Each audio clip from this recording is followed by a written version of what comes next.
உன்னை சேராமல் போனால் வாழாமல் போவேன். அத்தியாயம் 41. காரில் ஏறியதிலிருந்து அவள் ஏதாவது பேசுவாள் என நித்யன் காத்திருக்க, அவளோ ஏதோ யோசனையிலேயே வந்து கொண்டிருந்தாள். அவளையே திரும்பி திரும்பி பார்த்த வண்ணம் நித்யன் காரை ஓட்டிக்கொண்டிருக்க, அவளோ நேர்பார்வையாய் சாலையே விரித்திருந்தாள். பொறுமை இழந்தவனாக அவனை பேச்சை தொடங்கினான். என்னதியா, ஏன் ஒரு மாதிரி இருக்க? நிதானமாய் அவனை பார்த்தவள், ஒண்ணுமில்ல, சும்மாதான் என்றாள். உண்மையிலேயே ஒன்றும் இல்லையா? அவளையே ஆழ்ந்து பார்த்து கேட்டான். அவள் பதில் சொல்லாமல் வேறு பக்கம் பார்வையை திருப்பிக் கொண்டாள். அம்மா ஏதாவது சொன்னாங்களா என கேட்க, சேச்சா அதெல்லாம் இல்லை என்றாள். அம்மா இல்லைனா வேற யாரு? அத்தையா? இந்த முறை அவள் மௌனம் சாதித்தாள். நினச்சேன் அவங்க தான் ஏதாவது சொல்லியிருப்பாங்கன்னு. என்ன சொன்னாங்க என கேட்டான். அதெல்லாம் ஒன்றும் இல்லை நித்யன், எனக்கு வேற ஏதோ யோசனை, நீங்கள் ஃப்ரீயாக விடுங்க என்றபடி பேச்சை அத்தோடு கத்தரிக்க நினைத்தாள். அவளையே கூர்ந்து பார்த்தவன் ஒன்றும் பேசாமல் திரும்பிக் கொண்டான். அதற்கு பிறகு அவன் பேசவே இல்லை எனவும் கோபமோ என நினைத்தவள் இப்போது அவனை தயக்கமாக பார்த்தாள். நித்யன், ஏன் ஒன்றும் பேசாம வரீங்க என கேட்டாள். நான் என்ன கேட்டாலும் நீ சரியான பதில் சொல்ல போறதில்ல, அப்புறம் ஏன் தேவையில்லாம பேசிக்கிட்டு? அதனால தான். அவன் கோபம் நன்றாகவே தெரிந்தது. அப்படி இல்லை நித்யன், தேவையில்லாமல் அதை பற்றி பேசி உங்களுக்கு தான் கோபம் அதிகமாகும். நீங்கள் போய் அவங்கள ஏதாவது பேசினா ஆன்ட்டிக்கும் மன கஷ்டம். இதெல்லாம் தேவையில்லாதது தானே. அவங்க என்னை பேசுகிறது என்ன புதுசா? 8 வயசுலேருந்து பேசிக்கிட்டு தானே இருக்காங்க என சொன்னால் அவளை அளவிடுவதை போல பார்த்தவன், ஒருவேளை 8 வயசில் உனக்கு வந்த ரோஷம் இப்போவும் வருதான்னு செக் பண்ணி பார்க்குறாங்களோ என்னவோ என்ன சொன்னான். என்ன என அவள் புரியாமல் பார்க்க, இல்லை, அப்போ உன்னை அவங்க தேவையில்லாமல் பேசி அடிக்க கை ஓங்கினதால தானே. அதுக்கப்புறம் அந்த பக்கம் நீ வரலை, மறுபடியும் அதே ட்ரிக்கை யூஸ் பண்ணுறாங்களோ என்னவோ என அவன் சொல்லவும் தான் ஒருவேளை அப்படியும் இருக்குமோ என ஆராத்யா யோசனை செய்தாள். இந்த தடவை மேடம் என்ன செய்யலாம்னு இருக்கீங்க? அது சின்ன வயசு நித்யன், இப்போவும் அப்படியே இருக்க முடியாது இல்லையா என அவள் ஒரு வேகத்தில் சொல்லிவிட்டாள். அவன் முகம் பார்த்து அப்படியே நிறுத்தி கொண்டாள். ஏனோ அது உங்ககிட்ட மறுபடியும் கையெழுத்த வாங்க வேண்டியது இருந்தா அதனால தான் சொன்னேன் என அவள் சொன்ன காரணம் அவளுக்கு ஏற்றுக்கொள்ளக்கூடியதாக இல்லை. ஆஃபீஸிலேயே வாங்க வேண்டியதானே என அவன் சொன்னாள். என்ன செய்வது என யோசித்து கொண்டிருக்க அவனும் வேறு சொன்னான். கண்டிப்பாக நீங்கள் வரணும் மேடம், அப்போ தான் எனக்கு காலையில் கிடைச்ச மாதிரி புது புது அனுபவம் கிடைக்கும் என உல்லாசமாக நகைத்தான். ஐயோ, மானத்தை வாங்குகிறானே என தன் முகம் சூடாவதை அவளாலேயே உணர முடிந்தது. முகத்தை திருப்பி தன் முகசிவப்பை மறைக்க படாத பாடுபட்டாள். அதுவும் அவன் கண்ணுக்கு தப்பவில்லை. அதில் இன்னும் நன்றாக நகைத்தான். இந்த முறை அவளுக்கு புன்னகை வந்தது. அவர்கள் இருவரும் ஒன்றாக ஆஃபீஸ் வந்ததும் அத்தோடு அவர்கள் முகத்தில் இருந்த புன்னகையை பார்த்ததும் பல்லவன் முகம் இருண்டு விட்டது. எது நடக்கக்கூடாது என்று நினைத்தேனோ அதுவே இன்று நடந்துவிட்டது. இப்படியே இதை விட்டால் எங்கு போய் முடியும் என அவன் அறிந்ததுதான். அதை நான் விடமாட்டேன். இன்னும் இந்த பல்லவன் இளிச்சவாய் ஆகவில்லை. ஒரு முறை செய்த தவறை இனி செய்ய மாட்டான். உன்னை எப்படி ஒத்துக்கொள்ள வைக்க வேண்டும் என எனக்கு தெரியும் தியா என வன்மையாய் புன்னகைத்து கொண்டான். கீழே கன்ஸ்ட்ரக்ஷன் டிபார்ட்மெண்ட்டில் வேலை செய்த மேனேஜர் கலையரசன் அடிக்கடி இப்போதெல்லாம் தங்கள் தளத்திற்கு வந்து செல்வது போல ஆராத்யாவுக்கு தெரிந்தது. முதலில் எதனால் என புரிந்து கொள்ள முடியவில்லை. ஆராத்யாவிடம் நன்றாக பேசுவான். தனக்கு தேவையான சில விவரங்களை அவன் மூலம் பெற்றுக்கொள்ள என்று முதலில் பேச ஆரம்பித்தது யாவும் அவனின் ஆர்ப்பாட்டமில்லாத பேச்சில் அவனிடம் நன்றாகவே பேச தொடங்கினாள். அவர்கள் பேசிக்கொண்டிருக்கும் போது ரோசி ஒரு முறைப்புடன் கடந்து செல்வாள். இவளுக்கு வேறு வேலையே இல்லை போல. எனக்கு போன ஜென்மத்தில் முறை பெண்ணாக இருந்திருப்பாள் போல, அதனால தான் முறைச்சுக்கிட்டே போறா என நினைத்து சிரித்து கொள்வாள். கலையரசன் மட்டும் எப்போது அவள் தங்களை கடந்து சென்றாலும் பேச்சை நிறுத்திவிட்டு அவளை ஒரு முறை பார்த்துவிட்டு தொடர்ந்து போவான். அப்போது மட்டுமல்ல, அடிக்கடி அவன் பார்வை ரோசியை தொட்டு மீழ்வதை ஆராத்யா கவனித்திருக்கிறாள். ரோசி அவர்களை முறைத்தாள். அவள் பார்வையை கண்டு பயந்து கலையரசன் உடனே தியாவிடம் விடைபெற்று அங்கிருந்து கிளம்பி விடுவான். அவளை கண்டு கூட பயப்படுகிறானே என அவனுக்காக பாவப்பட்டாள். அன்று சாப்பாடு கூடையுடன் வந்த தாரணியை பார்த்து ஆராத்யாவுக்கு ஆச்சரியம் தாங்கவில்லை. இன்று என்ன புது கதையாக இருக்கிறது? ஒருவேளை அன்று நான் வந்து சென்ற எதிர்வினையோ? என்ன நடக்கிறது என பார்க்க ஆவலாக இருந்த போதும் போனால் தன்னை தவறாக நினைப்பானோ என அமைதியாக இருந்தாள். ஆனால் சற்று நேரம் கூட அப்படி இருக்க முடியவில்லை. இது சரி வராது என நினைத்தவள் அவசரமாக கைகளில் அகப்பட்ட ஃபைலை எடுத்துக்கொண்டு அந்த அறைக்குள் நுழைந்தாள். எப்போதும் கதவை தட்டிவிட்டு மெதுவாக கதவை திறந்து கொண்டு உள்ளே வருபவள் இன்று வேகமாக உள்ளே வரவும் அவளை ஆச்சரியமாக பார்த்த நித்யன் கண்களில் கேலி சிரிப்பு உண்டானது. அவன் பார்வையில் முகம் கஞ்சினாலும், அது இந்த ஃபைலில் ஒரு டவுட் இருக்குது சார், அதுதான் கேட்டு போகலாம்னு வந்தேன் என்ன சொன்னாள். ஓஹோ, என்ன டவுட்டு சொல்லுங்க, உடனே சரி பண்ணிடுவோம் என்ன நித்யன் கேலியாக சிரித்தான். அது அது என்ன சொல்லுவது என தெரியாமல் திணறியவளை காப்பாற்றும் விதமாக அதான் என அழைத்தபடி தாரணி வந்தாள். ஆராத்யாவை அப்போதுதான் கவனித்தவளாக அவளை பார்த்து திகைத்து நின்றாள். இவள் இங்கே வந்தாள்? இவள் இருந்தால் அத்தான் என்னிடம் ஒழுங்காக பேசக்கூட மாட்டாரே, இவளை என்ன செய்து விரட்டுவது? அத்தான், நீங்க அவங்கள அனுப்பிட்டு சாப்பிட வாங்க, நான் எடுத்து வைக்கிறேன் என்ன சொன்னாள். இவர்களை இப்படி தனியே விட்டு போனால் தன்னால் அங்கே நிம்மதியாக இருக்க முடியாதே, என்ன செய்வது? திடீரென்று தோன்றிய எண்ணமாக ஆராத்யா ஆடிட்டர் ஆஃபீஸுக்கு அனுப்ப வேண்டிய முக்கியமான ஒரு ஃபைலில் தனக்கு சந்தேகம் இருப்பதாக சொன்னவள், நீங்கள் சாப்பிடுங்க சார், நான் பக்கத்தில் இருந்து கேட்டுக்கிறேன், நாளைக்கு இந்த ஃபைலில் கட்டாயம் அனுப்பியே ஆகணும் என்ன சொன்னாள்.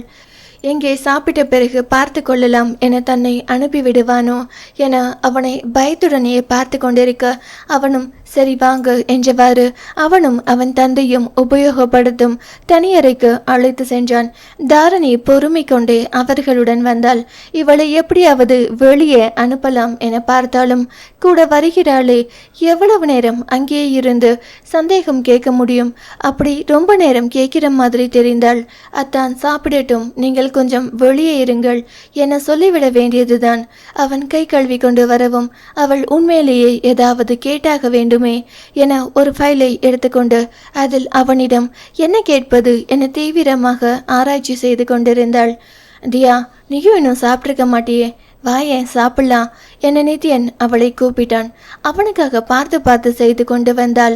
அவளை சாப்பிட கூப்பிடுகிறானே என்ற எரிச்சலில் தாரணி, அதான் நான் உங்களுக்கு மட்டும்தான் எடுத்துட்டு வந்திருக்கேன், அவங்களுக்கு சாப்பாடு இருக்காது என முகத்தில் அடித்தது போல பதில் சொன்னாள்.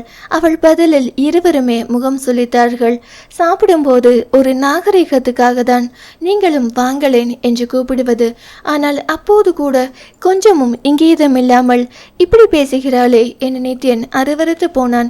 இதற்காகவே இவளை வெறுப்பேற்ற வேண்டுமே என நினைத்தவன் ஆராத்யா ஃபைலை காட்டி ஏதோ கேட்கவும், கொஞ்ச நேரம் இறுதியா, சாப்பிட்டுட்டு வந்துடுறேன், அப்புறம் பேசிக்கலாம், பக்கத்தில் உட்காரு என அருகில் அமர்த்தி கொண்டான். ஆராத்யா ஃபைலை பார்ப்பது போல அங்கேயே அமர்ந்திருக்கவும் தாரணிக்கு வேறு எதுவும் பேச முடியாமல் போய்விட்டது. அவனோடு தனிமையாக ஏதாவது நேரம் செலவழிக்கலாம் என்று வந்தவளுக்கு எரிச்சல் ஆத்திரத்தை கிளப்பியது. அத்தான், நீங்க சாப்பிட்டதுக்கு அப்புறம் வேலையை பார்க்கலாமே, அவங்களும் சாப்பிடணும்ல, அவங்க போகட்டும், ஏன் உட்கார வைக்கிறீங்க, பாவம் பசிக்க போகுது என தாரணி பொறுமையை இழுத்து பிடித்து வைத்து கேட்டாள். எனக்கு என்ன செய்யணும்னு தெரியும் தாரணி என ஒற்றை வரியில் நித்யன் முடித்து கொண்டான். உனக்கு பசிக்குதா என்ன என அவன் கேட்க ஆராத்யா என்ன சொல்வது என தெரியாமல் தயங்கினாள். ஆமாம் என சொன்னால் இங்கிருந்து வெளியே போக வேண்டியது இருக்கும், இல்லை என சொன்னால் தாரணியுடன் தேவையில்லாத பிரச்சனை வரும். அதே நேரத்தில் அவன் எதையும் கவனத்தில் கொள்ளாமல், அம்மா சமையல் ருசி எப்பவும் அருமாதான், இந்தா நீ ஒரு வாய் சாப்பிட்டு பாரு, அருமையா இருக்கு என்றபடி அவள் உதட்டின் அருகே உணவை கொண்டு செல்ல ஆராத்யா அவனை விழி விரித்து பார்த்தாள். அவன் கண்களை பார்த்து கொண்டிருந்தவளின் வாய் தன்னால் திறந்து கொள்ள புன்னகையுடன் நித்யன் அவளுக்கு ஊட்டிவிட ஆரம்பித்தான். ஏதோ ருசி பார்க்க வென்று ஆரம்பித்ததுதான். அதுவும் தாரணியை வெறுப்பேற்ற வென்று செய்ததுதான். ஆனால் அவள் சாப்பிட்டு முடிக்கும் வரையுமே அவளையே பார்த்தபடி அவளுக்கு ஊட்டிவிட்டு கொண்டிருந்தான். அவளும் பதில் பேசாமல் அவனையே பார்த்தபடி ஒவ்வொரு வாயையும் வாங்கி கொண்டாள். இருவருக்கும் தாரணி என்ற ஒருத்தி அங்கே இருக்கிறாள் என்ற நினைவே எழவில்லை. தங்கள் உலகத்திலேயே பயணித்துக் கொண்டிருந்தனர். இருவரும் ஒருவரை ஒருவர் பார்த்தபடி இருக்க டொம் என்ற சத்தத்தில் தான் இருவரும் திரும்பி பார்த்தனர். தாரணி இருவரையும் கொலைவெறியில் முறைத்து கொண்டிருக்க நாணத்துடன் எழுந்த ஆராத்யா, நீங்க சாப்பிடுங்க, நான் கிளம்புறேன் சார் என்றபடி வேகமாக வெளியேறிவிட்டாள். அவள் வெளியேறும் வரை போகும் அவளையே புன்னகையுடன் பார்த்து கொண்டிருந்தவன் தாரணியை திரும்பி பார்க்க அவள் இன்னமும் முறைத்து கொண்டுதான் நின்றாள். என்னதா இது என அவள் கேட்க அவனோ பதில் சொல்லாமல் சாவகாசமாக சாப்பிட்டு விட்டு எழுந்தான். அம்மா கிட்ட சாப்பாடு ரொம்ப அருமையாய் இருந்துச்சுன்னு சொல்லு என சொல்லிவிட்டு நித்யன் எழுந்து சென்று அவன் இருக்கையில் அமர்ந்து வேலையை பார்க்க ஆரம்பித்தான். அவமானம் தாங்க முடியாமல் அத்தனை வெறியில் தாரணி அங்கேயே நின்றிருந்தவள் ஏதோ ஒரு முடிவுடன் வேகமாக அறை கதவை திறந்து கொண்டு வெளியேறினாள். அதே வேகத்தில் வீட்டுக்கு வந்தவள் தன் அம்மா கோதை நாகியை கட்டிக்கொண்டு ஓவென்று அழ ஆரம்பித்தாள். தன் மகள் ஆசையாக தன் அத்தானுக்கு சாப்பாடு எடுத்து போகிறேன் என சென்றவள் இப்படி அழுது கொண்டே வரவும் அவர் பதறி போனார். என்னம்மா, என்ன ஆச்சு? ஏன் இப்படி அழுகிற? என்னன்னு சொல்லு, எனக்கு ஒரே பதட்டமா இருக்கு என அவளை தேற்றி மெதுவாக என்ன நடந்தது என விசாரித்தார். அவள் நடந்த விஷயத்தை சொல்லவும் கோதையினாகி பத்திரகாளியாக மாறினார். அவர் காளி அவதாரத்தை காயத்ரியிடம் காட்டவும் தவறவில்லை. பிறகு அந்த வீடை கேட்கும்படி ஓவென கதறி அழத் தொடங்கினார். வீட்டு வேலைக்காரர்கள் வந்து என்னவென்று பார்க்க ஆரம்பிக்கவும் அவரை எப்படி சமாதானப்படுத்துவது என்று காயத்ரிக்கு தெரியவில்லை. ஒன்றுமில்லை என எல்லோரையும் அனுப்பிவிட்டு கோதையினாகியை அமைதியாக இருக்கும்படி சொல்லி தனிமையாக அழைத்து சென்றார். எப்போது தனிமை கிடைக்கும் என காத்திருந்தது போல கோதையினாகி ஆங்காரமாக காயத்ரியை பிடித்து கொண்டார். என்ன காயத்ரி இது? உன் பையன் என்ன நினைச்சுக்கிட்டு இருக்கான் மனசுல? என் பொண்ணு என்ன அவனுக்கு வேலைக்காரியா? ஆசையா அத்தானேச்சான்னு சாப்பாடு கொண்டு போனா இவன் அவளுக்கு ஊட்டி விட்டுருக்கான். என்ன இதெல்லாம்? என் பொண்ணுக்கு கேட்க நாதி இல்லைன்னு இப்படியெல்லாம் பண்றீங்களா? என் வீட்டுக்காரர் என்னை விட்டு போனது உங்க எல்லாருக்கும் இளக்காரமா போயிடுச்சா? நான் உன்கிட்ட வந்து பொண்ணு கொடுக்குறேன்னு சொன்னேன், நீ தானே கேட்ட? அத்தை பொண்ணு இருக்கும்போதே அவளை கல்யாணத்துக்கு பேசுனீங்க. ஆனா அந்த சிரிக்கி உன் பையனை கட்டிக்க ஒத்துக்க மாட்டேன்னு சொன்னா அந்த நேரத்திலும் எதுவும் மனசுல வச்சுக்காம என் பொண்ணு தானே உன் பையனை கல்யாணம் பண்ணிக்க ஒத்துக்கிட்டா. எங்களுக்கு என்ன மாப்பிள்ளை கிடைக்காதுன்னு நினைச்சிட்டியா? இப்ப கூட உங்க அளவுக்கு இல்லைனாலும் உங்களோடதுல 10ல் 1 பங்கு சொத்து எனக்கு இருக்கு. நான் நினைச்சா 1000 மாப்பிள்ளைங்க என் பொண்ணை தேடி வருவாங்க. அண்ணன் சொந்த விட்டு போக கூடாதுன்னு தான் இங்க வந்து நிக்கிறேன். காரணம் என்ன தெரியுமா? எனக்கு புருஷன் சரியில்லை. அதை காரணமா வச்சு மாப்பிள்ளை வீட்டுக்காரங்க எந்த கலாட்டாவும் பண்ணக்கூடாதுன்னு நினைச்சேன். நல்லா தெரிஞ்ச என் அண்ணனா இருந்தா அனுசரிச்சு நடந்து பாருன்னு நம்பினேன். என் புருஷன் மாதிரி என் பொண்ணுக்கு தப்பான மாப்பிள்ளை கிடைக்க கூடாதுன்னு தான் நான் சின்ன வயசுல இருந்து என் கண்ணு முன்னாடி பார்த்து வளர்ந்த என் அண்ணன் பையனா இருந்தா நல்லா இருக்குமே நினைச்சேன். நீங்க வேற பொண்ணு பார்க்க போறீங்கன்னு சொன்ன போது கோபம் இருந்தாலும் கூட நான் ஒதுங்கி தானே போனேன். உங்ககிட்ட சண்டைக்கு வரலையே. இப்போ என் பொண்ணு உன் பையனை தான் கல்யாணம் பண்ணிப்பேன்னு மனசுல ஆசையை வளர்த்துக்கிட்டு காத்திருக்கா. உன் பேச்சு கேட்டு நான் வந்த மாப்பிள்ளையெல்லாம் தட்டி விட்டேன். இனி என் பொண்ணை யார் கல்யாணம் பண்ணிப்பா? அவ கதி என்ன? பதில் சொல்லு. உன் பையன் அந்த சுருக்கி கிட்ட இந்த அளவு நடந்துகிட்டு இருக்கானே, இனி எப்படி அவன் இவளை கல்யாணம் பண்ணிப்பான்? அவன் மட்டும் வேற யாரையாவது கல்யாணம் பண்ணிக்கிட்டா என் பொண்ணு நிச்சயம் உயிரோட இருக்க மாட்டா. அவ இல்லைன்னா நானும் இருக்க மாட்டேன். குடும்பத்தோட எல்லாரையும் கொன்னுட்டு நீங்க எல்லாரும் சந்தோஷமா இருங்க. அண்ணன் பையன் அவமானப்பட்டு நிக்கிறானேன்னு பொண்ணு கொடுக்க சம்மதிச்சதுக்கு எங்களுக்கு இதுவும் வேணும், இன்னமும் வேண்டும். ஏண்டி அப்படியே மாசம் நிற்கிற? கிளம்பு, பையெல்லாம் எடுத்து வை, நம்ம ஊருக்கு கிளம்புவோம். போய் ஆளுக்கு ஒரு பக்கம் தூக்கலை தொங்குவோம் என காயத்ரியை பிடி என பிடித்து விட்டு கோதை ஆகி அவர்கள் பையை எடுத்து வைத்து கொண்டு கிளம்ப ஆரம்பித்தார். அண்ணி, சொல்றத கேளுங்க அண்ணி, ஏன் இப்படியெல்லாம் பேசுறீங்க? முதல்ல பையை கீழே வைங்க என அவரது பையை வாங்கி கீழே வைத்தார். அப்புறம் எப்படி பேச சொல்ற? உன் பையன் பண்ணின காரியத்துக்கு இதுக்கு மேல எப்படி பொறுமையா இருக்க முடியும்? அவன் பண்ணினதுக்கு நான் மன்னிப்பு கேட்கிறேன் அண்ணி. இனிமே இது மாதிரி நடக்காது, நான் பார்த்துக்கிறேன். நீ என்ன பாப்ப? உன் பையன் நீ கிழிச்ச கோட்டை தாண்ட மாட்டானா? அவன் கண்டிப்பா அந்த பொண்ணை தான் கல்யாணம் பண்ண போறான். நீ வேடிக்கை தான் பார்க்க போற. அதான் நடக்க போகுது என தன்னால் முடிந்தவரை கோதைனாகி காயத்ரியை மூளை செலவை செய்தார். நீ என் பொண்ணு தான் உன் பையனுக்கு கல்யாணம் பண்ணி வைப்பேன்னு வாக்கு கொடுத்துருக்க காயத்ரி. ஆனால் நீ கொடுத்த வாக்கு உன் பையன் முன்னால் காற்றுல பறந்துடும் போல. நம்ம குலதெய்வ கோவிலுக்கு முன்னாடி சத்தியம் பண்ணி கொடுத்தியே. நீ ஏன் சும்மா விட்டாலும் அந்த சாமி அவனை சும்மா விடுமா? அவனை நல்லபடியாக வாழ விட்டுடுமா? நான் சாப விடுற மாதிரி பேசுகிறேன்னு நினைக்காத. நல்லா யோசிச்சு பாரு. உன்னை மீறி உன் பையன் அந்த பொண்ணை கல்யாணம் பண்ணிக்கிட்டானா உன் பையன் உனக்கு இல்லை, அதை ஞாபகம் வச்சுக்க. எல்லாத்தையும் விடு. உன்னை நம்பி இத்தனை நாள் என் பொண்ணை காக்க வச்சேனே, எனக்கு என்ன பதில் சொல்ல போற? அவர் கேட்கும் கேள்விகளுக்கு எதற்கும் பதில் இல்லை என்றாலும் ஒரு முடிவுடன் அவரை நிமிர்ந்து பார்த்தார். அண்ணி, நான் உங்களுக்கு வாக்கு கொடுத்தது தான். கண்டிப்பா உங்க பொண்ணு தான் என் வீட்டு மருமக. என் பையன் என் பேச்ச மீற மாட்டான். எனக்கு அந்த நம்பிக்கை இருக்கு. அவனை எப்படி சம்மதிக்க வைக்கணும்னு எனக்கு தெரியும். அதுக்கு முன்னால அவளுக்கு ஒரு வழி பண்ணிட்டு வரேன் என எழுந்தவர் போனை எடுத்துக்கொண்டு யாரிடமோ பேசினார். கோதை நாயகியும் தாரணியும் ஒருவரை ஒருவர் வெற்றி பார்வை பார்த்து கொண்டனர். அந்த வாரத்தில் ஒரு நாள் காயத்ரியும் ஆராத்யாவும் அந்த காஃபி ஷாப்பில் எதிரெதிரில் டேபிளில் அமர்ந்திருந்தனர். அத்தியாயம் 42. நித்யேந்திரனுக்கும் ஆராத்யாவுக்கும் தாரணி வந்துவிட்டு போன பிறகான தங்கள் நாட்கள் அழகாகவே அமைந்தது. அவனை பற்றிய இனிய கனவுகளில் இருந்தவள் காயத்ரி திடீரென தன்னை ஃபோனில் அழைத்ததும் யோசனையோடு தான் அந்த ஃபோனை அட்டன் செய்தாள்.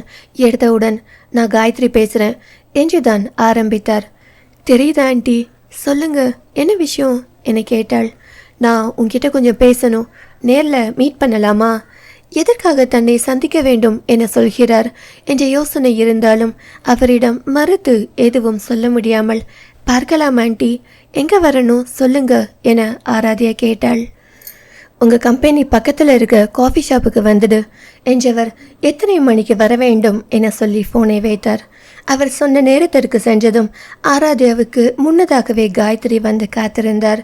அவர் எதிரே வந்து அமர்ந்ததும், எப்படி இருக்கீங்க ஆண்டி என கேட்டாள். இருக்கேன் என பட்டும் படாமல் பதில் சொன்னவர், உங்ககிட்ட கொஞ்சம் பேசணும், அதுக்காக தான் வந்தேன் என்றார். சொல்லுங்க ஆண்டி, என்ன பேசணும் என கேட்டாள். தாரணி வந்த அன்னைக்கு என்ன நடந்துச்சுன்னு அவ எல்லாம் சொன்னா என அவர் ஆரம்பிக்க, அது ஆண்டி என ஆராத்யா ஏதோ சொல்ல வாயெடுக்க அவர் கையமர்த்தினார். அதை பற்றி பேச நான் உன்னை கூப்பிடல. உங்கள் 2 பேருக்குமே ஒருத்தர் மேலே ஒருத்தர் ஈர்ப்பு இருக்குன்னு பார்த்தாலே எனக்கு தெரியுது. இத்தோட இதை நிறுத்தினா உங்கள் 2 பேருக்குமே நல்லதுன்னு சொல்லத்தான் கூப்பிட்டேன். புரியலை ஆண்டி. இதில் உனக்கு என்ன புரியலை? உடச்சி சொல்லணும்னா என் பிள்ளையை விட்டு விலகிடுன்னு சொல்கிறேன். ஆனால் ஏன் ஆண்டி? ஏன்னு உனக்கு தெரியாதா? ஆசையோட நாங்கள் கல்யாணத்துக்கு கேட்டப்போ வேணாம்னு சொன்னவ நீ தானே. அப்போ ஏதோ புரியாம. என்ன புரியல உனக்கு? 20 வயசு ஆனது தானே. அந்த வயசுல உனக்கு எதுவும் புரியலையா? இப்ப மட்டும் எல்லாம் புரிஞ்சிடுச்சா? என்ன புரிஞ்சது? இவன் பெரிய பணக்காரன்னா இல்ல வேற என்ன? ஆண்டி, ஏன் இப்படி எல்லாம் பேசுறீங்க? பணம் எனக்கு ஒரு விஷயம் இல்லைன்னு உங்களுக்கே தெரிஞ்சிருக்கும். அதான் உன்னோட திமிரு. நிறைய பணம் இருக்க திமிரால தானே அன்னைக்கு என் பையனை வேண்டாம்னு சொன்ன. இவன் இல்லைனா பின்னால இது போல 100 வரன் கிடைக்கும்னு நினைச்சிருப்ப. ஆனா உன்னால அவமானப்பட்டு நின்னது நாங்க தானே.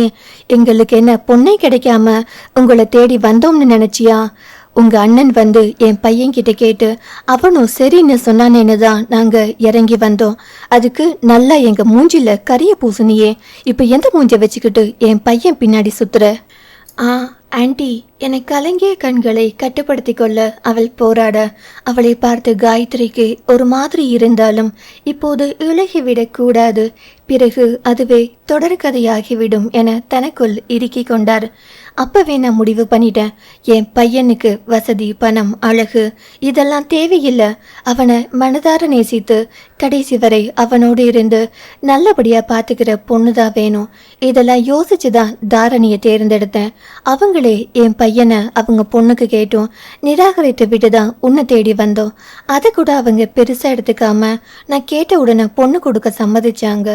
அப்பவே நான் முடிவு எடுத்துட்டேன், தாரணி தான் எங்க வீட்டு மருமகன்னு. உடனே அவங்களுக்கு வாக்கும் கொடுத்துட்டேன். அதை நான் நிறைவேற்றணும். நான் அவங்க 2 பேருக்கும் கல்யாண ஏற்பாடு பண்ணணும். இதை பற்றி என் பையன்கிட்டயே என்னால் நேரடியாக பேச முடியும். அவன் பின்னாடியே நீ சுற்றி வர வரைக்கும் அவன் என் பேச்சை கேட்க மாட்டான். அதனால தான் உங்ககிட்ட பேச வந்தேன். ஆண்டி, நான் முன்னாடி செஞ்சது தப்பு தான். அவரை வேண்டாம்னு சொல்லியிருக்க கூடாது. அப்போ கூட அவரை வேண்டாம்னு சொல்லலை. கொஞ்ச நாள் கல்யாணம் வேண்டாம்னு தான் சொன்னேன். அப்போது எனக்கு படிக்கணும்னு ஆசையாக இருந்துச்சு, அதனால தான். ஆனால் இப்போது நாங்கள் 2 பேரும் என அவளுக்கு பேச முடியாமல் தொண்டை அடைக்க அப்படியே நிறுத்தினாள். இப்போ என்ன, நீங்கள் 2 பேரும் காதலிக்கிறீங்கன்னு சொல்ல போறியா? அவன் உன்கிட்ட அப்படி சொன்னானா என காயத்ரி அவளையே கூர்ந்து பார்த்து கேட்டார். அவளோடு கல்யாணம் பேசின சமயத்தில் தன் பிள்ளை அவள் மேல் காதல் என்று சொன்னான் தான். ஆனால் அவளையே நினைத்து உருகி கொண்டு நிற்கவில்லையே. எத்தனையோ முறை அவனுடைய வேதனை சுமந்த முகத்தை பார்த்திருக்கிறார். ஆனால் அதெல்லாம் அவள் வேண்டாம் என சொல்லி அவமானப்படுத்தியதால் தான் என்று நினைத்தாரே தவிர அவள் மேல் காதல் என்று அவர் நினைக்கவில்லை. காயத்ரி கேட்ட கேள்விக்கு ஆராத்யா என்ன பதில் சொல்வதென்று தெரியாமல் அமைதியாக இருந்தாள். தாங்கள் இன்னும் காதலை பரிமாறிக்கொள்ளவில்லைதான். ஆனால் ஒருவர் மேல் ஒருவர் அன்பாய் இருப்பது இருவருமே அறிந்ததுதானே. வார்த்தையால் பரிமாறிக்கொண்டால்தான் காதலா? அதை உள்ளார்ந்து அனுபவித்தாலும் போதுமே. அவள் பதில் சொல்லாமல் அமைதியாக இருந்ததே காயத்ரிக்கு நிம்மதியாக இருந்தது. கல்யாணம் பேசினதுக்கு அப்புறம் உண்மையில அவனுக்கு ஒரு சின்ன ஈடுபாடு இருந்திருக்கும். அதனால தான் இவ்வளவு நடந்ததுக்கு அப்புறமும் உன்கிட்ட நல்லபடியா பேசுறான்னு நினைக்கிறேன். நீயும் அவன்கிட்ட பேசவும் அவனுக்கு ஒரு ஆர்வம் வந்துடுச்சு. மற்றபடி காதலாக இருந்திருந்தால் அவன் எப்போதோ சொல்லியிருப்பான். உனக்கு இப்ப எல்லாம் புரிஞ்சிருக்கும்னு நினைக்கிறேன். இனிமேலாவது என் பையன்கிட்ட இருந்து கொஞ்சம் தள்ளி இரு. அது எப்படி ஆண்டி என மீண்டும் ஆராத்யா தவிப்புடன் கேட்டாள். உனக்கு ஒரு தடவை சொன்னா புரியாது. நீ எல்லாம் என்ன ஜென்மம்?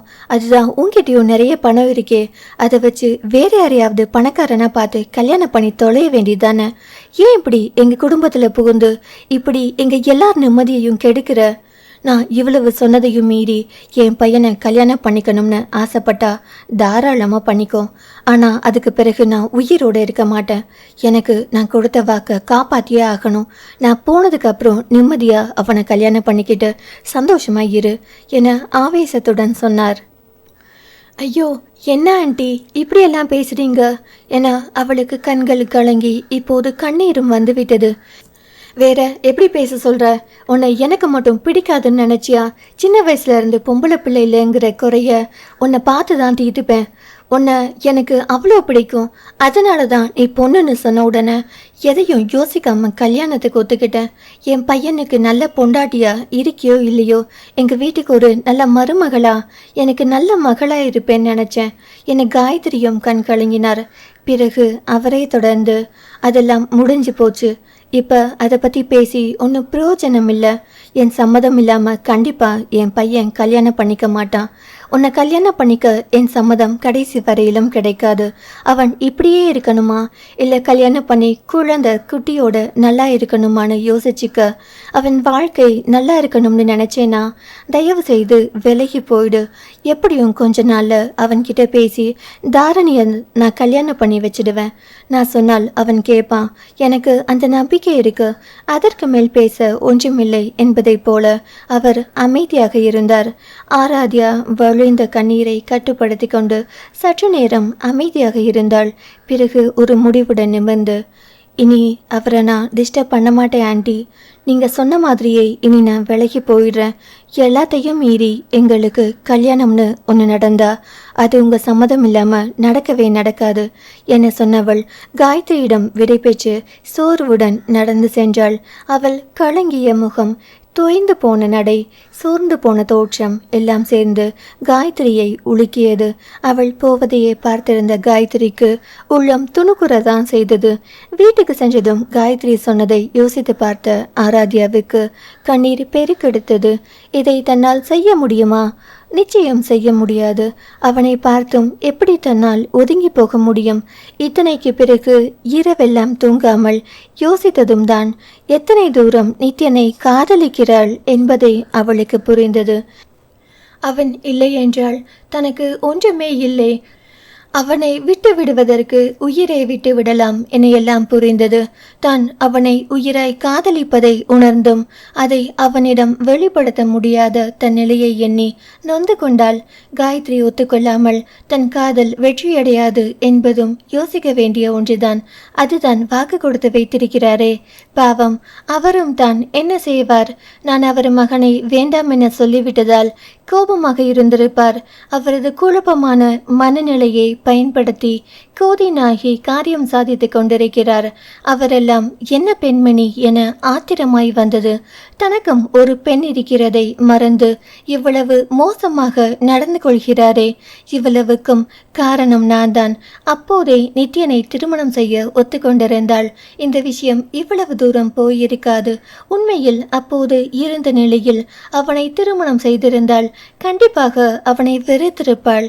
இப்போதுதானே அவன் மீது தான் வைத்திருக்கும் நேசத்தை புரிந்து கொள்ள முடிகிறது.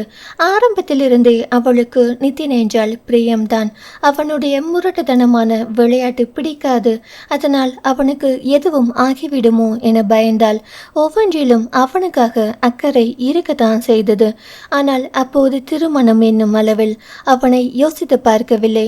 இப்போது யோசித்தால் அவனை தவிர வேறு யாரையும் திருமணத்திற்கு நினைக்கவே முடியாது.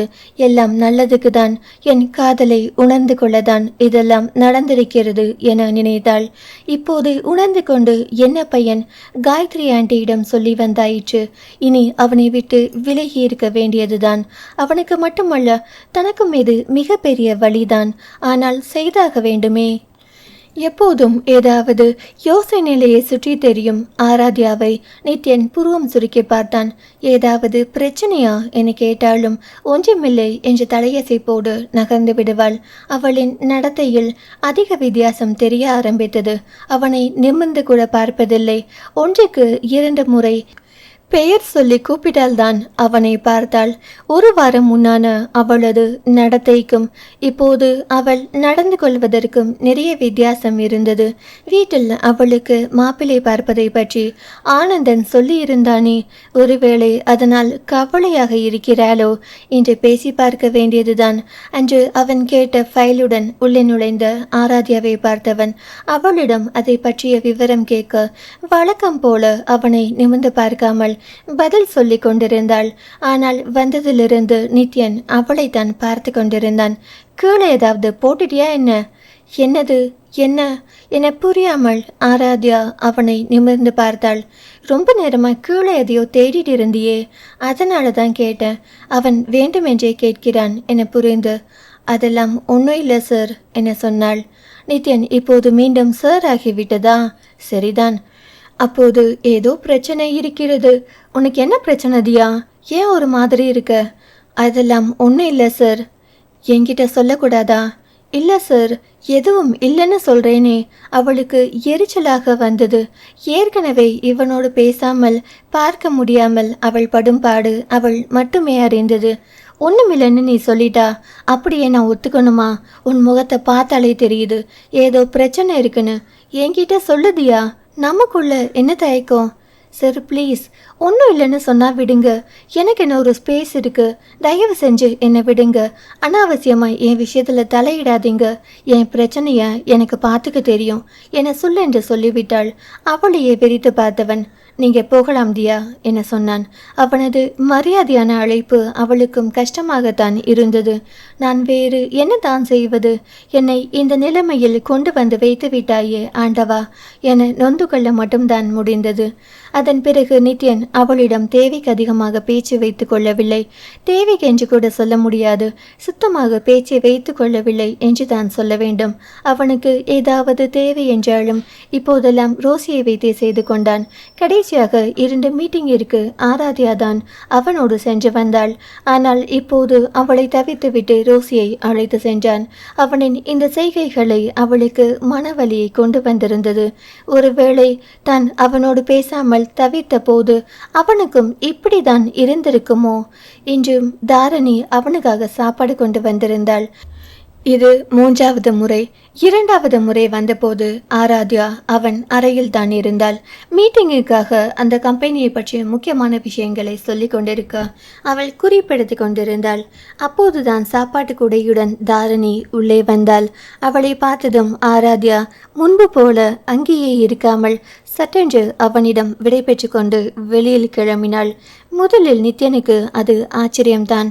போன முறை தானே அழைக்காமல் அவசரமாக உள்ளே வந்தவள் இந்த முறை அங்கேயே இருந்தும் விடை பெற்று கொண்டு வெளியே செல்கிறாளே என யோசனையுடன் பார்த்தான். அதற்கு பிறகுதான் அவளிடம் அவள் மாற்றத்தை பற்றி கேள்வி கேட்டதும் இருவருக்கும் சண்டை வந்ததும் இந்த முறை தாரணியை பார்த்ததும் ஆராத்யா என்ன செய்ய போகிறாள் என நித்யன் பார்த்திருக்க அவளோ தயக்கத்துடன் அவனை பார்த்தாள். அங்கிருந்து செல்லவும் அவளுக்கு விருப்பமில்லை. அங்கேயே நிற்கவும் அவளால் முடியவில்லை.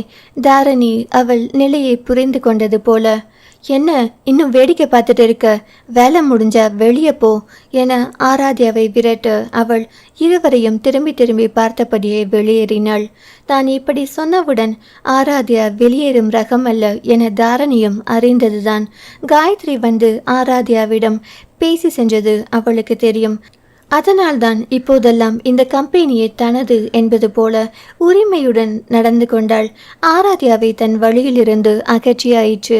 இனி தன்னை மீறி நித்யன் எங்கேயும் செல்ல மாட்டான் என தாரணி திருப்தியுடன் நினைத்து கொண்டாள்.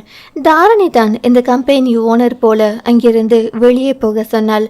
அவளுக்கு எங்கே போனது அறிவு? உடனே வெளியேறி செல்கிறாளே என நித்யனுக்கு முகம் இறுகி போனது. இருந்தாலும் தாரணியையும் இப்படியே விட்டுவிட்டாள்.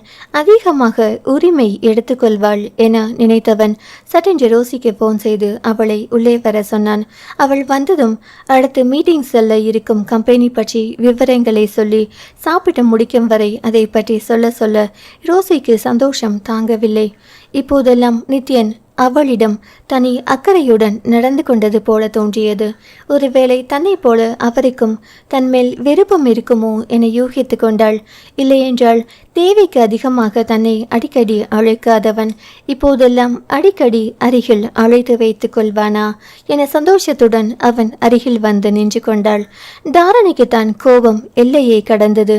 ஒருத்தி போனால் ஒருத்தி வருகிறாளே, இது என்ன பெரிய இம்சையாக இருக்கிறது என மனதுக்குள் நினைத்து கொண்டாள். தன்னையே முறைத்து கொண்டு நின்ற தாரணியை யதார்த்தமாகத்தான் ரோசி நிமிர்ந்து பார்த்தாள்.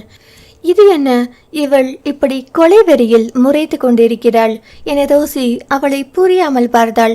ரோசி விடை பெற்று வெளியே சென்றதும் தாரணியும் சாப்பாட்டு கூடையை எடுத்துக்கொண்டு சிறிது நேரத்தில் அவள் கேபின் இருந்த இடத்திற்கு வந்தாள். அருகில் அரவம் உணர்ந்து நிமிர்ந்து பார்த்த ரோசி தாரணியை அங்கே கண்டதும் புரியாமல் அவளை பார்த்தாள். இவள் எதற்கு இங்கே வந்து நிற்கிறாள்? என்ன இருந்தாலும் அவள் கம்பெனி எம்டியுடைய சொந்தக்கார பெண். ஆனால் தான் இங்கே வேலை பார்க்கும் ஸ்டாஃப். அதனால் மரியாதை நிமித்தமாக எழுந்து நின்றவள், சொல்லுங்க மேடம், என்ன விஷயம் என கேட்டாள். உனக்கு கொஞ்சமாவது அறிவிருக்கா? எதுக்கு என் அத்தான் பின்னாடியே சுத்துற என தாரணி கேட்க இது என்ன கேள்வி என்பதை போல ரோசி அவளை பார்த்தாள். என்ன மேடம் பேசுறீங்க? அதுதான் என் வேலையே, அப்புறம் அதை செய்யாமல் எப்படி இருக்க முடியும் என ரோசி கேட்டாள். அது எனக்கும் தெரியும், ஆனால் எப்போ பார்த்தாலும் அவர் பின்னாடியே நிற்கிறது தான் உன் வேலையா? சாப்பிட்ற டைம் கூட அங்கே வந்து நிற்கிறியே, உனக்கு வெக்கமா இல்லை? அப்படி என்ன ஆம்பளை கேட்குது உனக்கு என தாரணி கிட்டத்தட்ட கத்த ஆரம்பித்து விட்டாள்.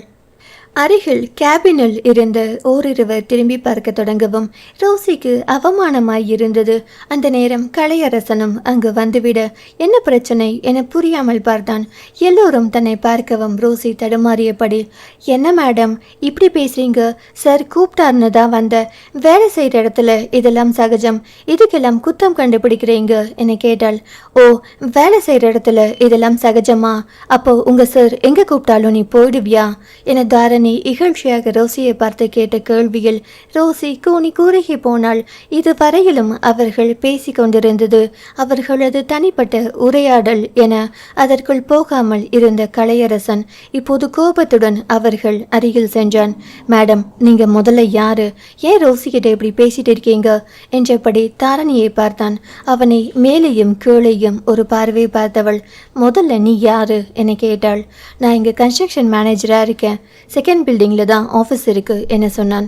செகண்ட் பில்டிங்கில் ஆஃபீஸை வச்சுக்கிட்டு இங்கே என்ன வேலையாக வந்த, எந்த பில்டிங்கில் எந்த பொண்ணு கஷ்டத்தில் இருக்குது அந்த பொண்ணுக்கு உதவலாம்னு பார்க்க வந்தியா, உனக்கு என்ன வேலையோ அதை மட்டும் பார்த்துட்டு கிளம்பு, நான் ஏதாவது அசிங்கமாக சொல்லிடுவேன் என அலட்சியமாக பதில் சொல்ல அவன் வாயடைத்து போனான்.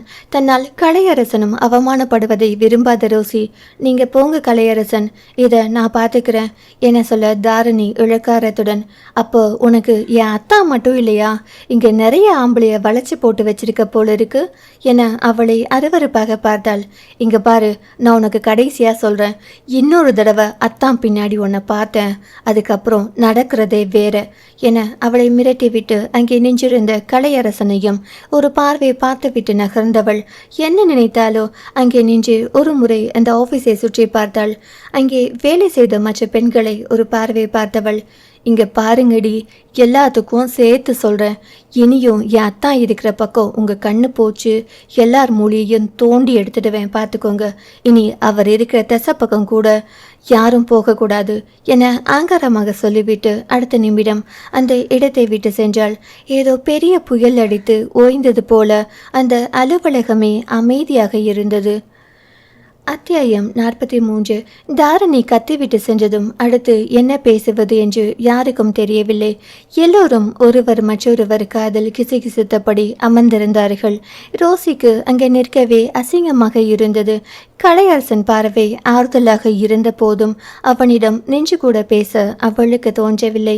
வேகமாக ரெஷ்ரூம் சென்று அவள் முகத்தை அழுந்த கழுவி விட்டு கேபினில் அமர்ந்த பின் தான் ஆசுவாசமாக மூச்சுவிட முடிந்தது. ஆராத்யாவும் அவ்வளவு நேரம் அங்கே தான் இருந்தாள். ஆனால் இடையில் தான் தலையிட்டு பேசினால் தனக்கும் அதே போல வசை மொழிதான் கிடைக்கும் என்பதால் அவள் அமைதியாக இருந்து விட்டாள். இதெல்லாம் நான் வாங்க வேண்டியது, பாவம் ரோசி வாங்கி கொண்டிருக்கிறாள். காயத்ரி ஆண்டி மட்டும் தன்னிடம் தனியாக அழைத்து நல்ல முறையில் பேசி தன்னை ஒதுங்க சொல்லவில்லை என்றால் நிச்சயம் தாரணி இப்படிதான் தன்னிடம் பேசியிருப்பாள். ஏனெனில் கோதை நாயகியின் பயிற்சி இத்தனை வருடம் தாரணிக்கு கண்டிப்பாக கை கொடுத்திருக்கும். அதனால் இது மட்டுமல்ல, இதைவிட மோசமாகவே பேசுவாள். இது அலுவலகம் என்பதால் தான் இத்துடன் சென்றிருக்கிறாள். ஒருவேளை இந்த அசிங்கம் எல்லாம் வேண்டாம் என்பதால் தான் காயத்ரி ஆண்டி அவரை வந்து தன்னிடம் பேசியிருப்பாரோ இருக்கலாம். சின்ன வயதிலிருந்து தன்னை மகளுக்கும் மேலாகத்தான் பாசமுடன் பார்த்து வருகிறார். அவர் மகனை நிராகரித்ததால் அவருக்கு அந்த கோபமாக இருக்கும். மற்றபடி தன்மேல் வேறு எந்த கோபமும் கிடையாதே.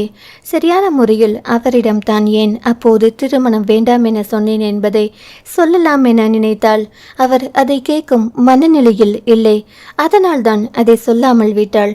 இப்போது ரோசியை பார்க்க அவள் கொஞ்சம் சாதாரணமாக இருந்தது போல தெரிந்தது. அருகில் சென்றவள், இப்போ ஓகேவா ரோசி என கேட்டாள். ஆமாம் என தலையசைத்தவள். இந்த பெண் யார் என ஆராத்யாவிடம் கேட்டாள். எம்டிக்கு சொந்தம் என தெரிந்தாலும் என்ன உறவு முறை என்பது அவளுக்கு தெரியாது. அவரோட அத்தை பொண்ணு ரோசி, அவங்க வீட்டில் அவளை தான் அவருக்கு கல்யாணம் பண்ணலாம்னு பேசி வச்சிருக்காங்க என சொல்ல ரோசியின் முகம் மாறியது. இந்த பொண்ணையா, அதுக்கு சார் ஒத்துக்கிட்டாரா என அவள் ஆச்சரியமாக கேட்டாள். அவர் ஒத்துக்காம என்ன பண்ண முடியும், எல்லாம் அவங்க அம்மா முடிவு தான். கூடி சீக்கிரமே கல்யாணம் பண்ணிடுவாங்கன்னு நினைக்கிறேன். நீ எப்படி தியா இவ்வளோ கரெக்டாக சொல்கிற?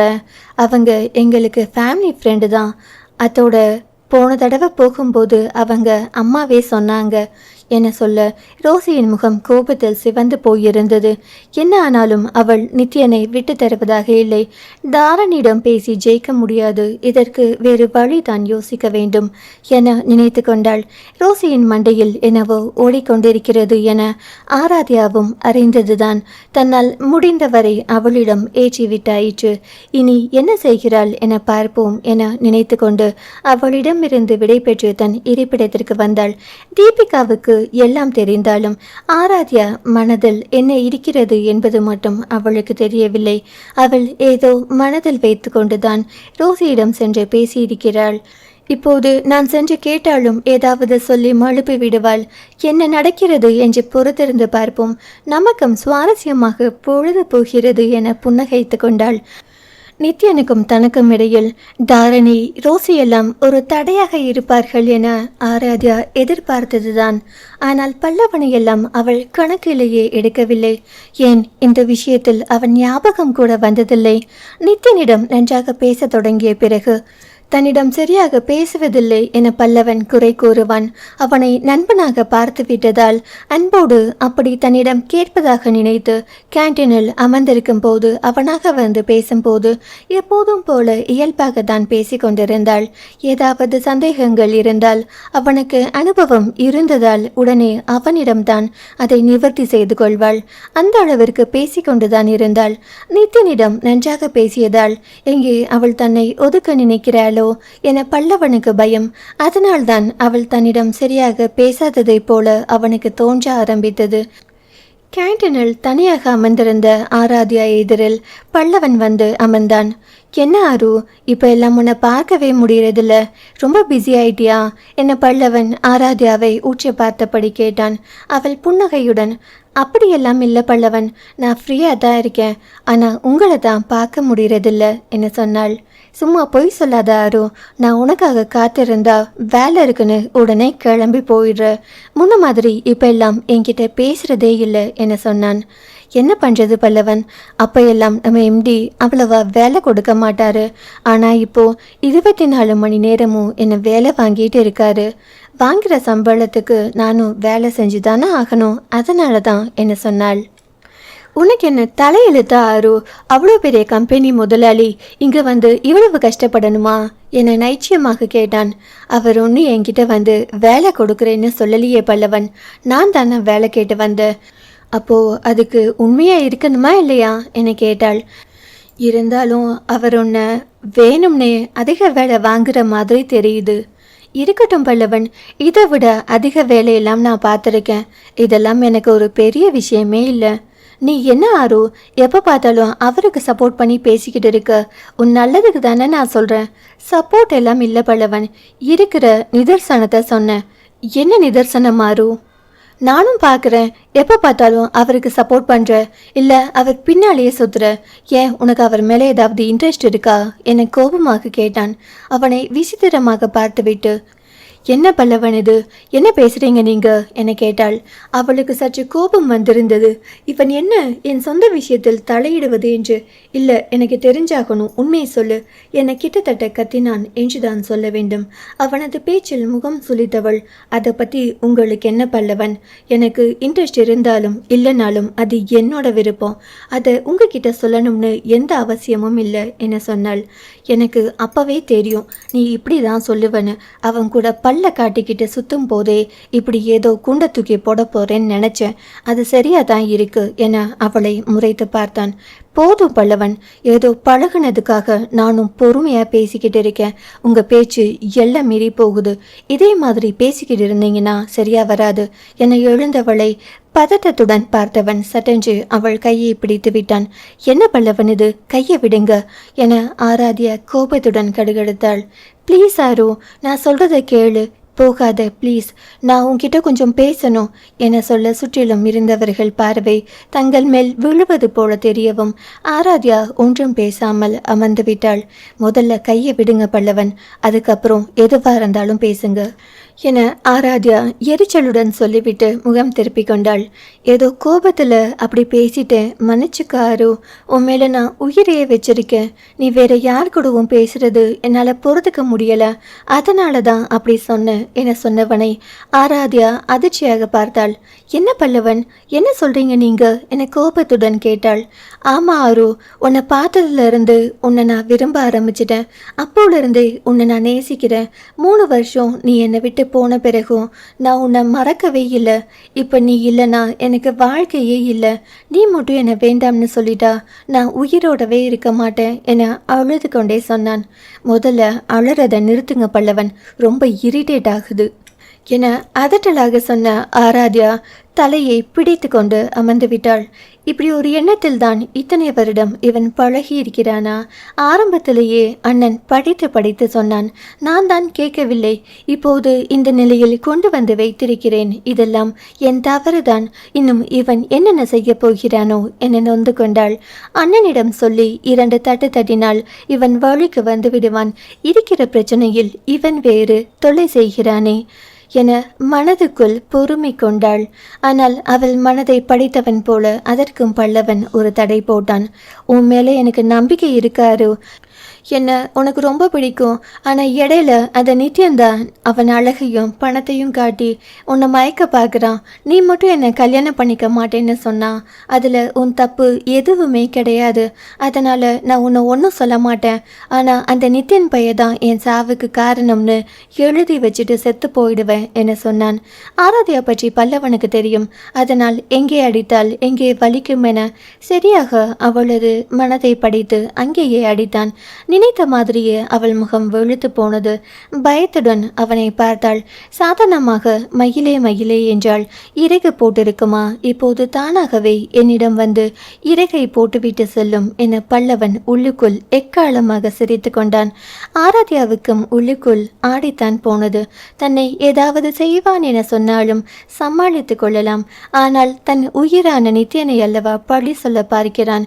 இவன் நன்றி என்று தெரியாமல் இவ்வளவு காலம் இவனோடு போய் பழகி இருக்கிறேன். இப்போது என்ன செய்வது என புரியாமல் தவித்தாள். எனக்கு கொஞ்சம் அவகாசம் கொடுங்க, யோசிச்சு சொல்றேன் என சொன்னாள். சரியாரோ, பொறுமையா யோசி. ஆனால் சீக்கிரம் நம்ம கல்யாணத்துக்கு ஓகே சொல்லிடு. உங்கள் அண்ணனுக்கும் இந்த விஷயம் எதுவும் தெரிய வேண்டாம். தெரிஞ்சா என்னை ஒரு வழி பண்ணிடுவா. நான் ரெஜிஸ்டர் ஆஃபீஸில் சொல்லி வைக்கிறேன். உன்னோட ப்ரூஃப் ஏதாவது இருந்தால் எடுத்துகிட்டு வந்து கொடு. கரெக்டாக 1 மாதத்தில் நம்மளை கூப்பிடுவாங்க. அது வரையிலும் நீ யோசிக்க டைம் எடுத்துக்கோ. ஆனால் இதை தவிர உனக்கு வேற வழி இருக்காதுன்னு தான் நினைக்கிறேன் என சொல்லிவிட்டு அவன் வேலை முடிந்தது என்பது போல இருமாப்புடன் எழுந்து சென்றான். போகும் அவனையே பார்த்திருந்த ஆராத்யாவின் கண்களில் அத்தனை கண்ணல் இருந்தது. என்னையா மிரட்டிவிட்டு போகிறாய்? இதற்கெல்லாம் உனக்கு தக்க பதிலடி கொடுக்காமல் ஓய மாட்டேன். கோழைத்தனமாக உயிரை ஆயுதமாக வைத்து மிரட்டிவிட்டு செல்கிறாய். அதுவும் எந்த தவறும் செய்யாத இன்னொருவனை, என் உயிரானவனை அதில் மாட்ட வைக்க பார்க்கிறாய். இவன் செய்ய மாட்டான் என தைரியமாக இருக்கவும் முடியாது. நிச்சயம் இவன் எந்த எல்லைக்கும் செல்வான். இவனுடைய பணத்தாசை எந்த எல்லை என்பது ஆராத்யா அறிந்ததுதானே. இவன் சாவதற்காக இல்லாமல் சும்மா பயம் காட்டுவதற்காக விஷம் மருந்தினால் கூட வேண்டுமென்றே நித்யனின் பெயரை நிச்சயம் நாரடித்து விடுவான். அதற்கு பிறகு காயத்ரி ஆண்டி ஒரு மருந்துக்கு கூட என்னை மருமகளாக யோசிக்க மாட்டார். இப்போதும் அவருக்கு விருப்பமில்லைதான். ஆனால் அது மட்டும் நடந்தால் உடனே நித்யன் கையில் தாலியை கொடுத்து தாரணி கழுத்தில் கட்ட சொல்லிவிடுவார். இதெல்லாம் அடுத்தது. ஆனால் நித்யனுடைய கேரியர் மற்றும் தொழிலில் இது ஒரு அழிக்க முடியாத அவப்பெயராக மாறிவிடும். எவ்வளவு விஷயங்கள் யோசிக்க வேண்டியிருக்கிறது. ஆனால் பல்லவன் ஒரு நொடியில் இதுதான் விஷயம், உன்னால் ஆனதை பார்த்துக்கொள் என்பதை போல சென்று விட்டான். எத்தனை அகங்காரம் அவனுக்கு! இவளால் என்ன செய்ய முடியும் என நினைத்து விட்டான் போல. இதற்காகவே நான் செய்து காட்டுகிறேன் என ஆராத்யா கருவிக்கொண்டாள். அதற்கு அவளுக்கு கடவுளே ஒரு வாய்ப்பை ஏற்படுத்தி கொடுத்ததை போல தாரணியும் மறுநாள் அலுவலகத்திற்கு வந்தாள். நித்யனிடம் ஏதோ திட்டு வாங்கியிருப்பாள் போல. கேண்டீனில் அந்த நேரம் யாரும் இல்லை. ஆராத்யா மட்டும் அமர்ந்திருக்க தாரணி வேகமாக சாப்பாட்டு கூடையை கொண்டு வந்து வைத்துவிட்டு அழுது கொண்டே இன்னொரு டேபிளில் அமர்ந்திருந்தாள். அத்தியாயம் 44. தாரணி ரோசியிடம் கத்தி சென்றது பற்றி சற்று நேரம் கழித்துதான் நித்யன் காதுக்கு வந்தது. வர வர அவள் திமிர் அதிகமாகிக் கொண்டே வருகிறது. என்ன தைரியத்தில் இதெல்லாம் செய்கிறாள்? வீட்டில் அவளிடம் பேச அவனுக்கு நேரமே இல்லை. அம்மாவிடம் சொல்லி அதை பற்றி பேசிக்கொள்ளலாம் என நினைத்தான். ஆனால் தன்னை அடக்க ஆளே இல்லை என்பது போல தெனாவட்டாக சாப்பாட்டு கூடையுடன் அவள் வந்து சேரவும் அவன் கோபம் பெருகி இருந்தது. வந்ததும், அத்தா, இன்னைக்கு என்ன சாப்பாடு தெரியுமா? அத்தை உங்களுக்காக பார்த்து பார்த்து செஞ்சிருக்காங்க என புன்னகையுடன் சொல்லியபடி அவனை நிமிர்ந்து பார்த்தாள். அவனோ சமயம் கிடைத்தால் எப்போது அவளை எரித்து சாம்பலாக்கி விடலாம் என்ற மாதிரி அவளை பார்த்திருக்க ஒரு நொடி அவனை பார்த்ததும் தாரணி பயந்தே போனாள். இன்னும் பயம் குறையாமல் இருக்க, என்ன என்ன அத்தா என்றாள். உன்னை இங்கே வரக்கூடாதுன்னு அன்னைக்கே சொல்லித்தானே அனுப்புனேன். எவ்வளவு தைரியம் இருந்தா மறுபடி இங்கே வந்திருப்ப என அவன் உருமினான். அதில் இன்னும் பயந்து போனவள், இல்லை அத்தா, அத்தை தான் சாப்பாடு கொடுத்துட்டு வர சொன்னாங்க என பயத்தில் சற்று சிரமப்பட்டே பேசினாள். அத்தை சொன்னா உனக்கு எங்கே போச்சு அறிவு? முடியாதுன்னு சொல்ல வேண்டியதானே. இனி இந்த பக்கம் வரக்கூடாது, மரியாதையா வெளியே போ என கத்தினான். அவள் அழுகையுடன் நகர சரியாக கதவை திறந்து கொண்டு உள்ளே வந்த ரோசிக்கு கடைசியாக அவன் கத்தியதும் தாரணி அழுது கொண்டு வெளியே செல்வதும் தெரிந்தது. அவள் உள்ளே வருவதை பார்த்த நித்யன், என்ன ரோசி, ஆஃபீஸில் ஏதாவது பிரச்சனைனா என் காதுக்கு கொண்டு வரதில்லையா? எல்லாம் நீங்களே பேசி முடிவு பண்ணிக்கிட்டா அப்புறம் நான் எதுக்கு? இனி இவ ஏதாவது கலாட்டா பண்ணுற மாதிரி இருந்தா உடனே என் காதுக்கு வந்தாகணும் என சொன்னான். அவன் சொன்னதற்கு ரோசி தலையாட்டி விட்டு, சாரி சார், இனிமே இப்படி நடக்காது என சொன்னவள் தாரணியை இழுக்காரமாக ஒரு பார்வை பார்த்தாள். அவள் பார்வையில் கோபமாக அவளை முறைத்த தாரணி விடுவிடுவென்று வெளியே வந்து அழுகையுடன் கேன்டீனில் அமர்ந்திருக்கும் போதுதான் ஆராத்யா அவளை பார்த்தது. இப்போது அவளிடம் சென்று என்னவென்று கேட்கலாமா? கேட்டால் பதில் சொல்வாளா? ஏற்கனவே தீபிகாவிடம் இருந்து நித்யன் அவளை திட்டியது பற்றி ஆராத்யாவுக்கு தகவல் வந்திருந்தது. முதலில் அவளை சீண்டி பார்க்கலாம் என தோன்றியவளுக்கு வேறொரு எண்ணம் தோன்ற அவள் எதிரில் போய் நின்றாள். ஹாய் தாரணி என புன்னகைத்தபடி எதிரில் இருந்த சேரில் அமர்ந்தாள். அவளை முறைத்து பார்த்து தாரணி எதுவும் சொல்லாமல் முகத்தை அழுந்து துடைத்து கொண்டு திரும்பிக் கொண்டாள். என்ன தாரணி, என் கூட பேச மாட்டீங்களா என கேட்டாள். என்ன வேணும் உனக்கு? ஒன்றும் இல்லை தாரணி, உங்களை பார்த்தா கொஞ்சம் கவலையாக இருக்கிற மாதிரி இருந்துச்சு. நமக்கு தெரிஞ்ச பொண்ணாச்சே, என்னன்னு கேட்கலாம்னு வந்தேன். அதெல்லாம் ஒன்றும் இல்லை, நீ முதல்ல இங்கேருந்து போ. ஏன் தாரணி என்னை விரட்டுறீங்க? நான் தான் இப்போலாம் உங்கள் விஷயத்தில் எதுலையும் தலையிடுறதில்லையே, இன்னும் என் மேலே கோபமாக இருக்கீங்களா என பாவமாக பேசினாள். ஆராத்யா சொல்வது சரிதான். காயத்ரி அதை வைத்து இவளிடம் ஒரு முறை பேச சொன்னதுதான். அதிலேயே விலகி கொண்டாளே என நினைத்தவள் அமைதியாக இருக்க, நம்ம 2 பேருக்கும் ஒரு காஃபி சொல்கிறேன், குடிச்சிட்டு அப்புறமா பேசலாம் என சொல்ல தாரணியும் அதை மறுக்கவில்லை. காப்பி வந்ததும் இருவரும் குடித்துவிட்டு அமைதியாக இருக்க ஆராத்யாவை பேச்சை ஆரம்பித்தாள். இப்போ சொல்லுங்க தாரணி, என்ன பிரச்சனை என கேட்க தாரணி தயக்கத்துடனேயே நித்யன் தன்னை திட்டியதையெல்லாம் சொன்னாள்.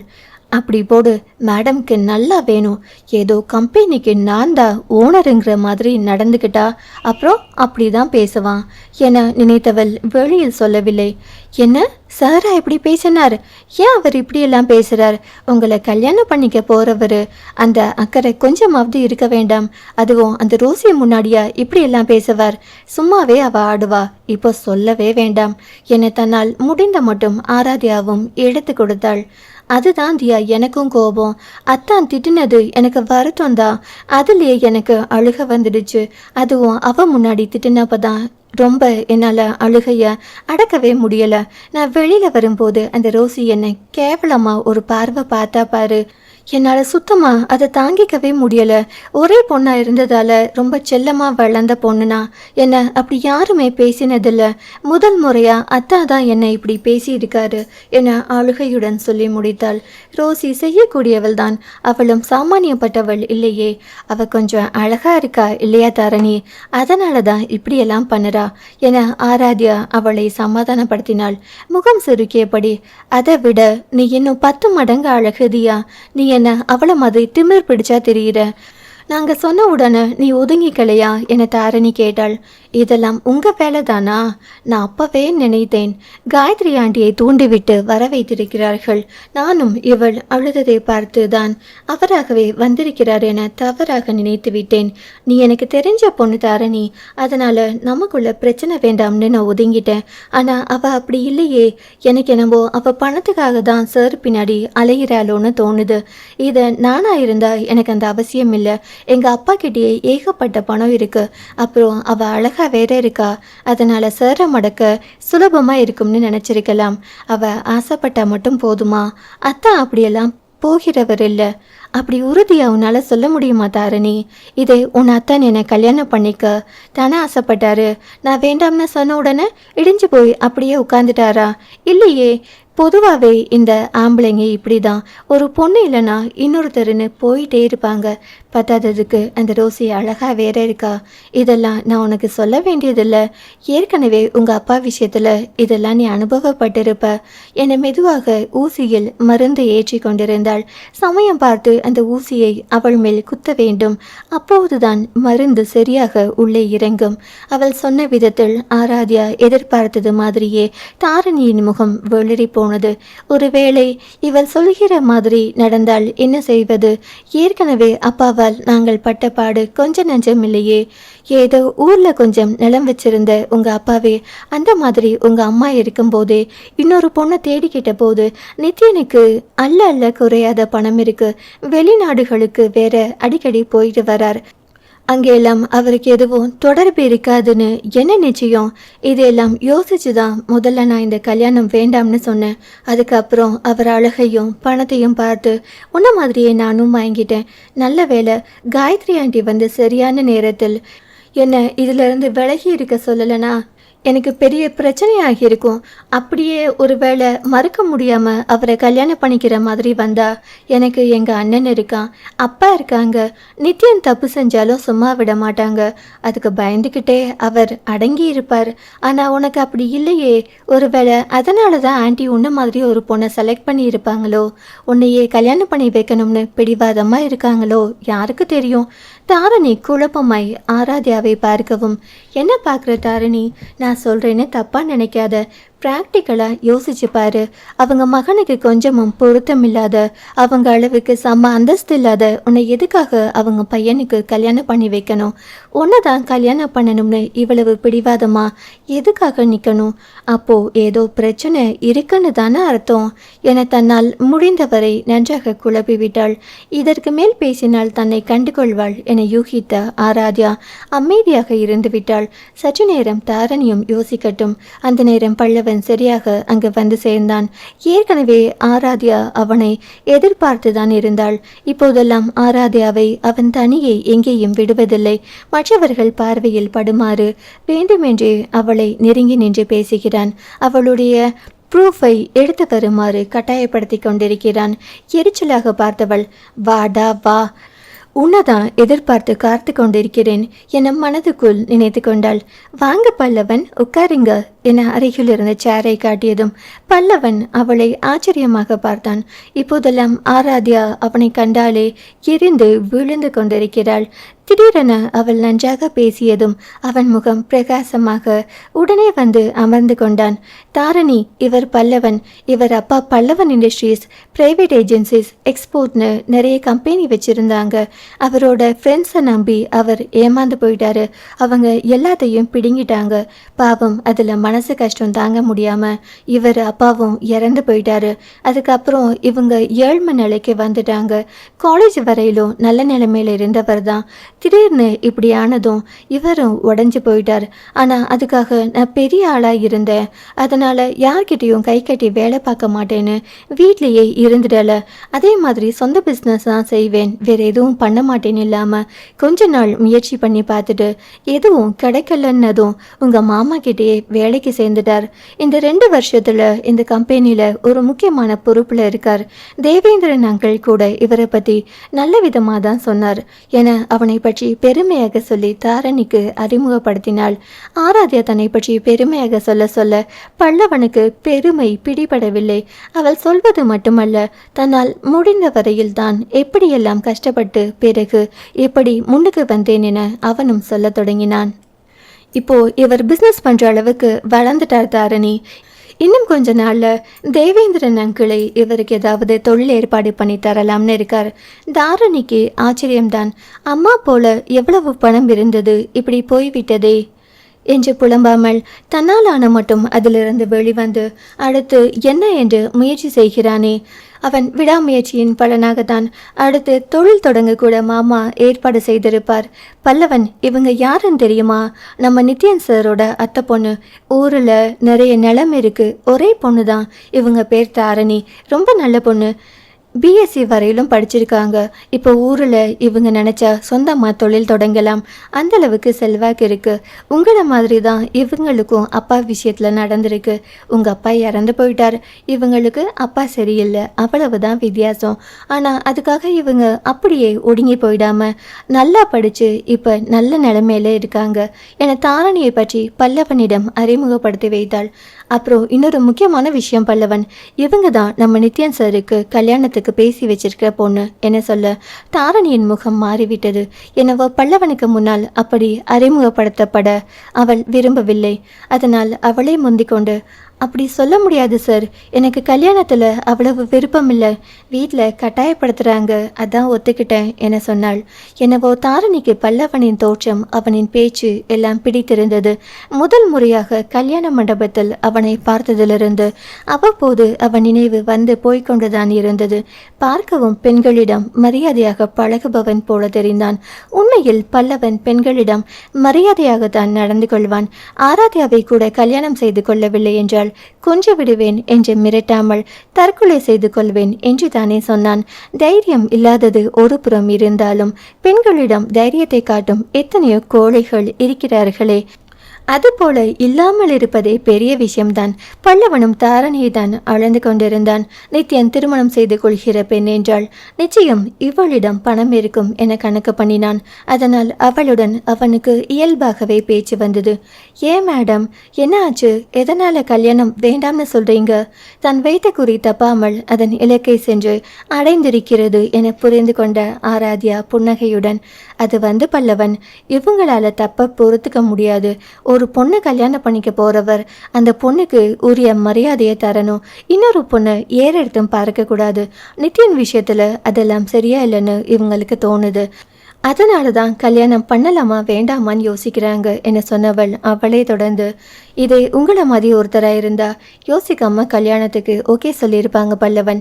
ஏன்னா நீங்க அவ்வளவு நல்லவர், பொண்ணுங்களை எவ்வளோ தூரம் மதிக்கணும்னு தெரியும், அந்த அளவு மரியாதை கொடுப்பீங்க, எல்லாருக்கும் எல்லாம் நல்லதாவே நடந்துடுமா என்ன? என்னை போலியாக பெருமூச்சு விட்டாள். மனதிற்குள்ளேயே கோடி முறை நித்யனிடம் மன்னிப்பு கேட்டுக்கொண்டாள். பாவம், என் சுயநலத்துக்காக அவனை எவ்வளவு விடாமே செய்ய வேண்டியிருக்கிறது. அவள் பேசிக்கொண்டிருக்கும் போதே தீபிகாவிடம் இருந்து போன் வர அதை எடுத்து பார்த்தவள், சரி நீங்க 2 பேரும் பேசிட்டு இருங்க, தீபிகா கூப்பிடுறா, நான் என்னன்னு கேட்டுட்டு வந்துடுறேன் என போனில் பேசியபடியே அங்கிருந்து நகர்ந்து சென்று ஒரு ஓரத்தில் நின்று அவர்களை பார்த்தாள்.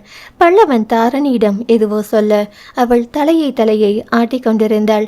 அவனுக்கு பேசவா சொல்லித்தர வேண்டும், கொஞ்ச நாளாக அவன் ரிஜிஸ்டர் ஆஃபீஸ் போக வேண்டும் என ஆராத்யாவை வற்புறுத்தி கொண்டிருந்தான். என்ன செய்வது என்று புரியாமல் ஆராத்யா இருந்த சமயத்தில்தான் தாரணி வந்து ரோசியிடம் சண்டையிட்டது. தாரணி பேசி சென்ற அன்றே இவள் தான் பல்லவனுக்கு பொருத்தமானவள் என ஆராத்யா முடிவு செய்து விட்டாள். நல்ல வேளையாக அவள் ஆடிய ஆட்டத்தை பல்லவன் பார்க்கவில்லை. பார்த்திருந்தால் அவ்வளவுதான். அந்த நேரத்தில் 3 நாள் அவனை வேறு வேளையாக வெளியே அனுப்பியிருந்தார்கள். பல்லவன் புத்திசாலி, அதனால் அவ்வளவு சீக்கிரம் தாரணி பக்கம் சாய மாட்டான். அவனுக்கு தெரிந்தவரை எங்கள் 2 பேரையும் வைத்து அளவீடு செய்தால் என் பக்க தராசை உயர்ந்திருக்கும். அதனால் முடிந்தவரை எனக்கு அதிக அழுத்தம் கொடுக்க தொடங்கி விடுவான். அதற்குள் நான் வேற ஏதாவது செய்ய வேண்டும். என்ன செய்யலாம் என அவள் யோசித்துக் கொண்டிருக்கும் போது அங்கே தாரணியும் பல்லவனும் சிரித்து கொண்டிருந்த சத்தம் கேட்டது. எட்டி பார்த்துவிட்டு, பரவாயில்லையே பல்லவன் கில்லாடிதான் என நினைத்தபடி அடுத்து என்ன செய்ய வேண்டும் என யோசித்துக் கொண்டே அங்கிருந்து நகர்ந்தாள். அத்தியாயம் 45. ஆராத்யாவுக்கு பல்லவனை அடக்க சரியான ஆளாக தற்போது தோன்றியது ஆனந்தனை தான். ஏனெனில் அவனுக்கு தான் பல்லவன் உடனே பயப்படுவான். நித்யன், ஆனந்தன் இருவரிடமே அவனுக்கு பயம் அதிகம். இப்போதைக்கு நித்யனை உதவிக்கு கூப்பிட முடியாது. அதனால்தான் ஆனந்தனை தேர்ந்தெடுத்தாள். அத்தோடு ஆனந்தனுக்கு பல்லவன் என்றால் எட்டிக்காய்தான். அதனால் உடனே சம்மதித்து விடுவான். தன் விஷயத்தில் அவன் பேசினால் மட்டுமே சரியாக இருக்கும். ஆராத்யா நினைத்த மாதிரியே அன்று அலுவலகத்திற்கு வந்த ஆனந்தனை பார்த்து பல்லவன் அரண்டு விட்டான். என்னவோ முக்கியமான வேலை செய்கிற மாதிரி தலையை கூட நிமிர்த்தாமல் தீவிரமாக வேலை செய்து கொண்டிருந்தான். அவனை பார்த்ததும் ஆராத்யாவுக்கு சிரிப்பு வந்துவிட்டது. அவனை நோக்கி கண் காட்டியதும் ஆனந்தனும் தீபிகாவும் கூட பார்த்து சிரித்து கொண்டனர். அவனிடம் செல்லாமல் ஆனந்தன் பெண்கள் இருவரிடமும் பேசி கொண்டிருந்தான். என்ன தியா, வேலையெல்லாம் எப்படி போகுது? உனக்கு இந்த வேலை பிடிச்சிருக்கா என கேட்டான். எனக்கு ரொம்ப பிடிச்சிருக்குண்ணா, நல்லபடியாக தான் போகுது. அப்புறம் நீ எங்கண்ணா இங்கே? நான் நித்யனை ஒரு வேலையாக பார்க்க வந்தேன். அப்படியே உன்னையும் பார்த்துட்டு போகலாம்னு வந்தேன். அவரை பார்த்துட்டியா? பார்த்துட்டேன், கிளம்ப வேண்டியதுதான். என்ன தீபி மேடம், நீங்கள் ரொம்ப பிஸி போல, உங்களை பார்க்கவே முடியறதில்ல என அவளை வேண்டுமென்றே வம்பிழுத்தான். ஏனெனில் அவள் வேலை நேரம் போக நேரம் கிடைக்கும் போதெல்லாம் ஆனந்தனின் பின்னால் தான் சுற்றி கொண்டிருந்தாள். அதுவும் லீவு நாட்களில் அவனை விடுவதே இல்லை. அவன் எங்கே சென்றாலும் பின்னே சென்றாள். அவளோ அவனை முறைத்தபடி, அது ஒன்றும் இல்லை நந்து, ஒரு மாக்காம் பின்னாடி அலைஞ்சு எனக்கு நேரம் எல்லாம் வீணா போகுது. இப்படியும் அலையணுமான்னு நானும் யோசித்தேன். என்ன பண்ணி தொலைகிறது? அவனை உயிரை காதலிச்சு தொலைச்சிட்டேனே. இதுக்கெல்லாம் சேர்த்து கல்யாணத்துக்கு பின்னாடி அவனுக்கு சரியான பதிலடி கொடுக்காம விட மாட்டேன் என கருவினாள். யார் கல்யாணத்துக்கு பின்னாடி மேடம்?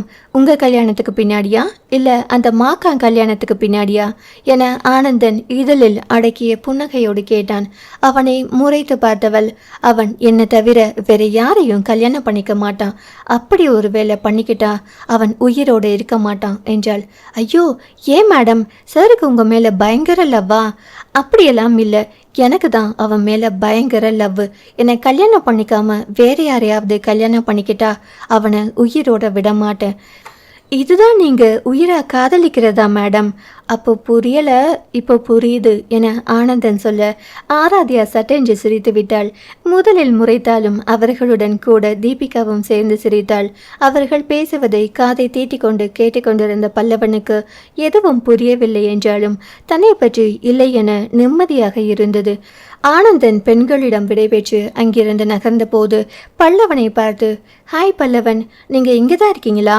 ஹலோ என கையை நீட்டினான். பல்லவன் பதற்றத்துடன் எழ அவன் கைகள் நடுங்கியபடியே ஆனந்தனிடம் ஹலோ சார் என்றான். என்ன பல்லவன், ஏன் ஒரு மாதிரி இருக்கீங்க? முகமெல்லாம் வியர்த்து போயிடுச்சு. அதிக வேலையா? நித்யன் ரொம்ப வேலை வாங்குறானா? சரி வாங்க, அப்படியே கேன்டீன் போய் ஒரு டீ சாப்பிடுவோம் என அவன் தோளில் கை போட்டபடி அவனை அழைத்து சென்றான். அவன் ஏதோ பேசத்தான் அழைத்து போகிறான் என பல்லவனுக்கும் புரியத்தான் செய்தது. ஆனால் அவனோடு தனியாக போக பயமாக இருந்தது. கேன்டீனில் சென்று எதிரெதிர் இருக்கையில் அமர்ந்ததும் ஆனந்தனை இருவருக்கும் டீ ஆர்டர் செய்தான். டீ வந்ததும் ஆனந்தன் எடுத்துக்கொண்டு இன்னும் டீயை தொடாமல் இருந்த பல்லவனை பார்த்து, எடுத்துக்கோங்க பல்லவன், இதுக்கெல்லாம் உங்ககிட்ட காசு கேட்க மாட்டேன் என சிரித்தான். இவனொருத்த காமெடின்னு கண்ட கருமதியன் சொல்லி அவனே சிரிச்சிக்க வேண்டியது என பல்லவன் உள்ளுக்குள்ளேயே அவனை திட்டிக் கொண்டாலும் வெளியில் புன்னகையுடன் டீயை எடுத்துக்கொண்டான். இருவரும் டீயை குடித்து முடித்ததும் ஆனந்தனை பேச்சே ஆரம்பித்தான். அப்புறம் பல்லவன், என்ன முடிவில் இருக்கீங்க என கேட்டான். பல்லவன் என்னவென்று புரியாமல் பார்த்ததும் ஆராத்யா எல்லா விஷயத்தையும் சொன்னா. அவளை கல்யாணம் பண்ணிக்க நினைக்கிறீங்களாமே, சந்தோஷம்தான். அது உங்கள் 2 பேர் தனிப்பட்ட விருப்பம், அதில் நாங்கள் தலையிட மாட்டோம் என புன்னகைத்தான். பல்லவனுக்கு ஆச்சரியமாக தான் இருந்தது. எனது, இவர்கள் ஒத்துக்கொள்கிறார்களா? எப்படி? இதற்கு சாத்தியமே இல்லையே. இல்லை, வேறு ஏதோ இருக்கிறது. ஆனந்தன் பொடி வைத்து பேசுகிறான். உன்னிப்பாக அவன் சொல்வதை கவனிக்க ஆரம்பித்தான். எங்களுக்கெல்லாம் உங்க மேல கோபம் இல்லை பல்லவன். நித்யனை கல்யாணம் பண்ணிக்கிட்டா அவ வாழ்க்கை நல்லா இருக்குமேனு எனக்கு ஒரு ஆசை இருந்துச்சு. எப்போ அவ வேண்டாம்னு சொல்லிட்டாலோ அப்பவே அதை நாங்க வேண்டாம்னு நிறுத்திட்டோம். ஏன்னா அவ வார்த்தைக்கு நாங்க அவ்வளவு மதிப்பு கொடுத்தோம். இப்போ நித்யனுக்கும் கூட வேற கல்யாணம் முடிவாகிடுச்சு. இப்போவும் அவ முடிவுக்கு நாங்க மதிப்பு கொடுக்குறோம். உங்களை கல்யாணம் பண்ணிக்கணும்னு அவ முடிவெடுத்தா அது அவ விருப்பம். அதை நாங்க தடுக்க மாட்டோம். அதே மாதிரி எங்க முடிவுக்கும் அப்பாவுக்கும் நீங்கள் 2 பேரும் கட்டுப்படணும் என்ன சொல்ல பல்லவனுக்கு ஏதோ வந்து விட்டானே விஷயத்துக்கு அப்போது ஏதோ பெரிய ஆப்போன்றை வைத்திருக்கிறான் என தோன்றிக் கொண்டே இருந்தது. எங்களுக்கு உங்கள் 2 பேரு கல்யாணத்திலையும் விருப்பமில்லை பல்லவன். அதுக்காக ஆராத்யா ஆசைப்பட்டா அதை தடுக்கவும் முடியாது இல்லையா? எங்ககிட்ட வந்து விஷயத்த சொன்னப்பவே நாங்கள் எங்கள் முடிவையும் சொல்லிட்டோம். ஒருவேளை உங்களை கல்யாணம் பண்ணிக்கிட்டா எங்கள் கூட இருக்க எல்லா உறவையும் அவ முறிச்சிக்கணும். அதுக்கு பிறகு எங்ககிட்ட பேச்சுவார்த்தையே இருக்கக்கூடாது என ஆனந்தன் திட்டவட்டமாக சொன்னான். ஹோ, இவ்வளவுதானா? இது கல்யாணத்துக்கு பிறகு நானே செய்ய வேண்டும் என்று இருந்தேன். ஒருவேளை பேச்சுவார்த்தை இருந்தால் சும்மா வந்து அண்ணன் அப்பா என அவளை மிரட்டக்கூடாது என்பதால் அவன் நினைத்ததுதான். நீங்களே சொல்லலனாலும் நானும் அப்படிதான் நினைச்சிருந்தேன் சார் என பல்லவன் சொல்ல ஆனந்தன் அவனை ஆச்சரியமாக பார்த்தான். தியா உங்களை பற்றி சொன்னது சரிதான் பல்லவன் என சொன்னான். தியாவா என்ன சொன்னா சார் என அவன் ஆர்வமாக கேட்டான். நீங்க ரொம்ப மானஸ்தன்னு சொன்னா. தியாவை கல்யாணம் பண்ணிக்கிட்டதுக்காக அவளோட சொத்தையோ பணத்தையோ எதிர்பார்க்க மாட்டீங்கன்னு சொன்னா. வீட்டை விட்டு வெளியே போகணும்னு சொன்னப்போ பல்லவனும் இந்த முடிவை தான் எடுப்பார்னு சொன்னா. அது சரியா தான் இருக்கு. அவளுக்கு ஒரு நல்ல வாழ்க்கை அமைஞ்சா எங்களுக்கு சந்தோஷம்தான் பல்லவன். அதே நேரத்தில் எங்களோட எதிர்பார்ப்புகள் பூர்த்தியாகாத கோபமும் எங்களுக்கு இருக்கும் தானே. அது அவளோட நெருங்கிய உறவுகளா? எங்களோட நியாயமான கோபம் அது உங்களுக்கு புரியும்னு நினைக்கிறேன் என ஆனந்தன் சொல்ல பல்லவன் வேக வேகமாக தலையாட்டினான். எல்லாம் எவ்வளவு சுலபமாக நடக்கிறது. இதை அவன் எதிர்பார்க்கவே இல்லை. கல்யாணத்துக்கு பிறகு மெல்ல மெல்ல ஆராத்யாவின் மனதை மாற்றி இதெல்லாம் செய்ய வைக்க வேண்டும் என்று நினைத்தான். அதற்கு முன்னதாகவே எல்லாம் நடக்கவும் அவனுக்கு சந்தோஷத்தில் தலைகால் புரியவில்லை. எப்படியாவது ஆராத்யா சொத்தோடு வந்துவிட்டால் தான் மட்டும் தனியாக அதை அனுபவித்துக் கொள்ளலாம். வேக வேகமாக அவன் மனம் கணக்கிட்டது. அதே மாதிரி வீட்டை விட்டு வெளியே போகும்போது வெற்றி பத்திரத்தில் கையெழுத்து போட்டுத்தாரேன்னு சொல்லிட்டா என சொல்ல பல்லவன் அதிர்ச்சியானான். ஏன் சார் என தடுமாறியபடி கேட்டான். அவளை பொறுத்த வரைக்கும் நீங்கள் அவள் மனசுக்காக தான் அவளை கல்யாணம் பண்ணிக்கிறீங்களாம். அதனால் இந்த சொத்தையோ பணத்தையோ அவள் எதிர்பார்க்கல. அவளுக்கு அது மேலே எல்லாம் பெருசாக ஈடுபாடு இருந்ததில்லை பல்லவன். அது உங்களுக்கே தெரிஞ்சிருக்கும். கடைசி வரையிலும் அவளை கண்கலங்காமல் காப்பாற்றுவீங்கன்னு அவளுக்கு நம்பிக்கை இருக்குன்னு சொல்கிறா என சொன்னான். இந்த கல்யாணத்தின் முக்கியமான தன் காரணத்தையே உடைக்க பார்க்கிறாளே. பணம் இல்லாமல் அவளை திருமணம் செய்து கொண்டு நான் என்ன செய்வது? அழகாக இருக்கிறாள் தான். அதனால்தான் தாரணையை விட அவள் மேலே என்று நினைத்தது. ஆனால் அந்த அழகை மட்டும் வைத்துக்கொண்டு எதுவும் செய்ய முடியாதே. இத்தனை வருட அனுபவத்தில் அதை நன்றாக உணர்ந்து கொண்டிருந்தான். இவன் சொல்வது போல உண்மையில் ஆராத்யாவை அப்படியே அனுப்பி வைத்து விடுவார்களா? எவ்வளவு பாசமாக வளர்க்கிறார்கள் என்றுதான் அவனுக்கு தெரியுமே. சும்மா என்னை பயமுறுத்தவென்று இதையெல்லாம் சொல்கிறானோ என பல்லவனுக்கு சந்தேகம் வந்தது. அவன் மனதை படித்தது போல ஆனந்தனும் நாளைக்கே உங்களுக்குள்ள கருத்து வேறுபாடு வந்து நீங்கள் 2 பேரும் பிரிகிற நிலைமை கூட வரலாம். அப்போ கண்டிப்பாக ஆராத்யாவை நாங்கள் ஏற்றுப்போம். அவ எங்ககிட்ட செல்லம்மா வளர்ந்த பொண்ணு, அப்படியே விட முடியுமா? அதே நேரம் அதுக்கப்புறம் உங்களை தலையெடுக்க முடியாத அளவுக்கு பண்ணிடுவோம். ஒருவேளை கல்யாணம் பண்ணிக்கிட்டு அவளை கஷ்டப்படுத்தணும்னு நினச்சா அதை விட மேலேயே போவோம் என சொன்னான். ஏற்கனவே அவன் பேசியது எரிச்சலை தர அதே குரலில், இதுக்கு ஆராத்யா பேரில் நீங்கள் பாதி சொத்தை எழுதி வச்சா அவங்க ஏன் கஷ்டப்பட போகிறாங்க என பல்லவன் கேட்டிருந்தான். அது எப்படி பல்லவன் கொடுக்க முடியும்? எங்கள் விருப்பம் இல்லாமல் கல்யாணம் பண்ணுறப்ப நாங்கள் எப்படி அவளுக்கு அதை கொடுக்க முடியும்? இதே நாங்கள் பார்த்து கல்யாணம் பண்ணுற ஆளாக இருந்தால் எங்களை விட வசதியானவனுக்கு தான் பண்ணி வைப்போம். அப்போது அவளுக்கு அந்த சொத்து தேவையே படாது. எங்களை மீறி போகிறவளை நாங்கள் தடுக்க மாட்டோம். அதே நேரம் பணம் சொத்துன்னு எதுவும் கொடுக்கவும் மாட்டோம். இது எங்கள் அப்பா கஷ்டப்பட்டு அவரை சம்பாதிச்ச சொத்து. அதை யாருக்கு கொடுக்கணும்னு அவர் தான் முடிவு பண்ணணும் என சொல்ல பல்லவனுக்கு தலையை பீத்து கொள்ளலாம் போல இருந்தது. இவ்வளவு நாள் கஷ்டப்பட்டு திட்டம் போட்டு என்னென்னவோ செய்தால் அதை ஒரு நொடியில் உடைத்துவிட பார்க்கிறாளே. இதெல்லாம் நீங்கள் 2 பேரும் விரும்பி கல்யாணம் செய்கிறதுனால தான் இவ்வளோ தூரம் நான் பேசுகிறேன். இதுவே என் தங்கச்சியை நீங்கள் மிரட்டி கல்யாணம் பண்ணுற மாதிரி இருந்தால் போலீஸில் இருக்க என் ஃப்ரெண்டு கிட்ட சொல்லி தடையுமே இல்லாமல் உங்களை ஏதாவது ஒரு கேஸில் உள்ள தள்ள சொல்லியிருப்பேன். அப்படியே என்கவுண்டர் பண்ணுறதெல்லாம் பெரிய விஷயமே இல்லை. பணத்தை வச்சு தான் எதையும் மூடி மறைச்சிடலாமே. நல்ல வேளை நீங்கள் என் தங்கச்சிக்கிட்ட நல்ல விதமாக தான் கல்யாணத்துக்கு கேட்டிருக்கீங்க என அங்கேயும் ஒரு இடைசறுகளை வைத்தான். இதற்கு மேல் ஆராத்யா விஷயத்தில் ஒரு கிணுக்கையும் அசைக்க முடியாது என பல்லவனுக்கு தெளிவாக தெரிந்து போயிற்று.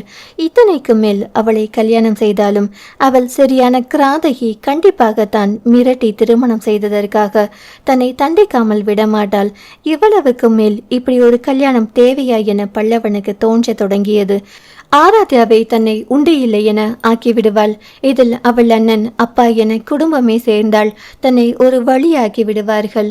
நானே அவளிடம் திருமணத்திற்கு பேசிவிட்டு இப்போது எப்படி அவளை கழட்டி விடுவது என தெரியவில்லையே. எப்படியாவது அவளிடம் பேசி தனக்கும் அவளுக்கும் ஒத்து வராது என்று சொல்லிவிட வேண்டியதுதான். ஆனந்தன் அவனிடம் விடை பெற்று கிளம்பிவிட கேண்டீனில் உட்கார்ந்து பல்லவன் இதைத்தான் யோசித்து கொண்டிருந்தான். மறுநாள் எப்போதும் போல ஆபீஸுக்கு வந்த தாரணி பல்லவனை எதிர்பார்த்து காத்திருந்தாள். இப்போதெல்லாம் அவர்களது சந்திப்பு தொடர்ந்து நடந்து கொண்டிருந்தது. முன்பு யதார்த்தமாக சந்தித்தது போக இப்போது இருவரும் திட்டமிட்டே சந்திக்க தொடங்கினர். சாப்பாட்டு கூடையை கொண்டு சென்று நித்யன் அறையில் வைத்துவிட்டு தாரணி கேண்டீனில் வந்து அமர்ந்து விடுவாள். அவள் வந்ததும் பல்லவனும் உடனே வந்து அவளோடு சேர்ந்து கொள்வான். நித்யன் திட்டியதற்கு பிறகு அவனுக்கு சாப்பாடு எடுத்து வர தாரணிக்கு விருப்பமில்லைதான். ஆனால் இங்கே வர ஒரு சாக்கு வேண்டுமே, அதற்காகவே அதை தூக்கி கொண்டு வந்தாள். தாரணிக்கு தன்மேல் விருப்பம் இருப்பதை பல்லவன் கண்டு கொண்டான். அவனுக்கும் அதில் நிம்மதிதான். ஆராத்யாவோடு ஒப்பிடும் போது அழகு பணம் குறைவுதான், அதே நேரம் ஆபத்தும் குறைவு. அப்பா அண்ணன் என்று யாரும் இல்லை, அம்மா மட்டும்தான். தாரணிக்கும் அந்த அளவுக்கு பெரிதாக அறிவு கிடையாது. அதனால் நிச்சயம் தன் சொல்லுக்கு கட்டுப்படுவாள். அப்பா வேறு ஒரு பெண்ணை தேடிக்கொண்டு சென்றதால் அவர் மீது எரிச்சலில் இருக்கிறாள். நான் அதுபோல இல்லாமல் அவள் மீது தீவிர காதலை காட்டினாள். நிச்சயம் தன்னை எந்த இடத்திலும் விட்டு கொடுக்க மாட்டாள். அதே நேரம் தான் எதிர்பார்த்த பணமும் கிடைக்கும், சுகமாக வாழலாம்.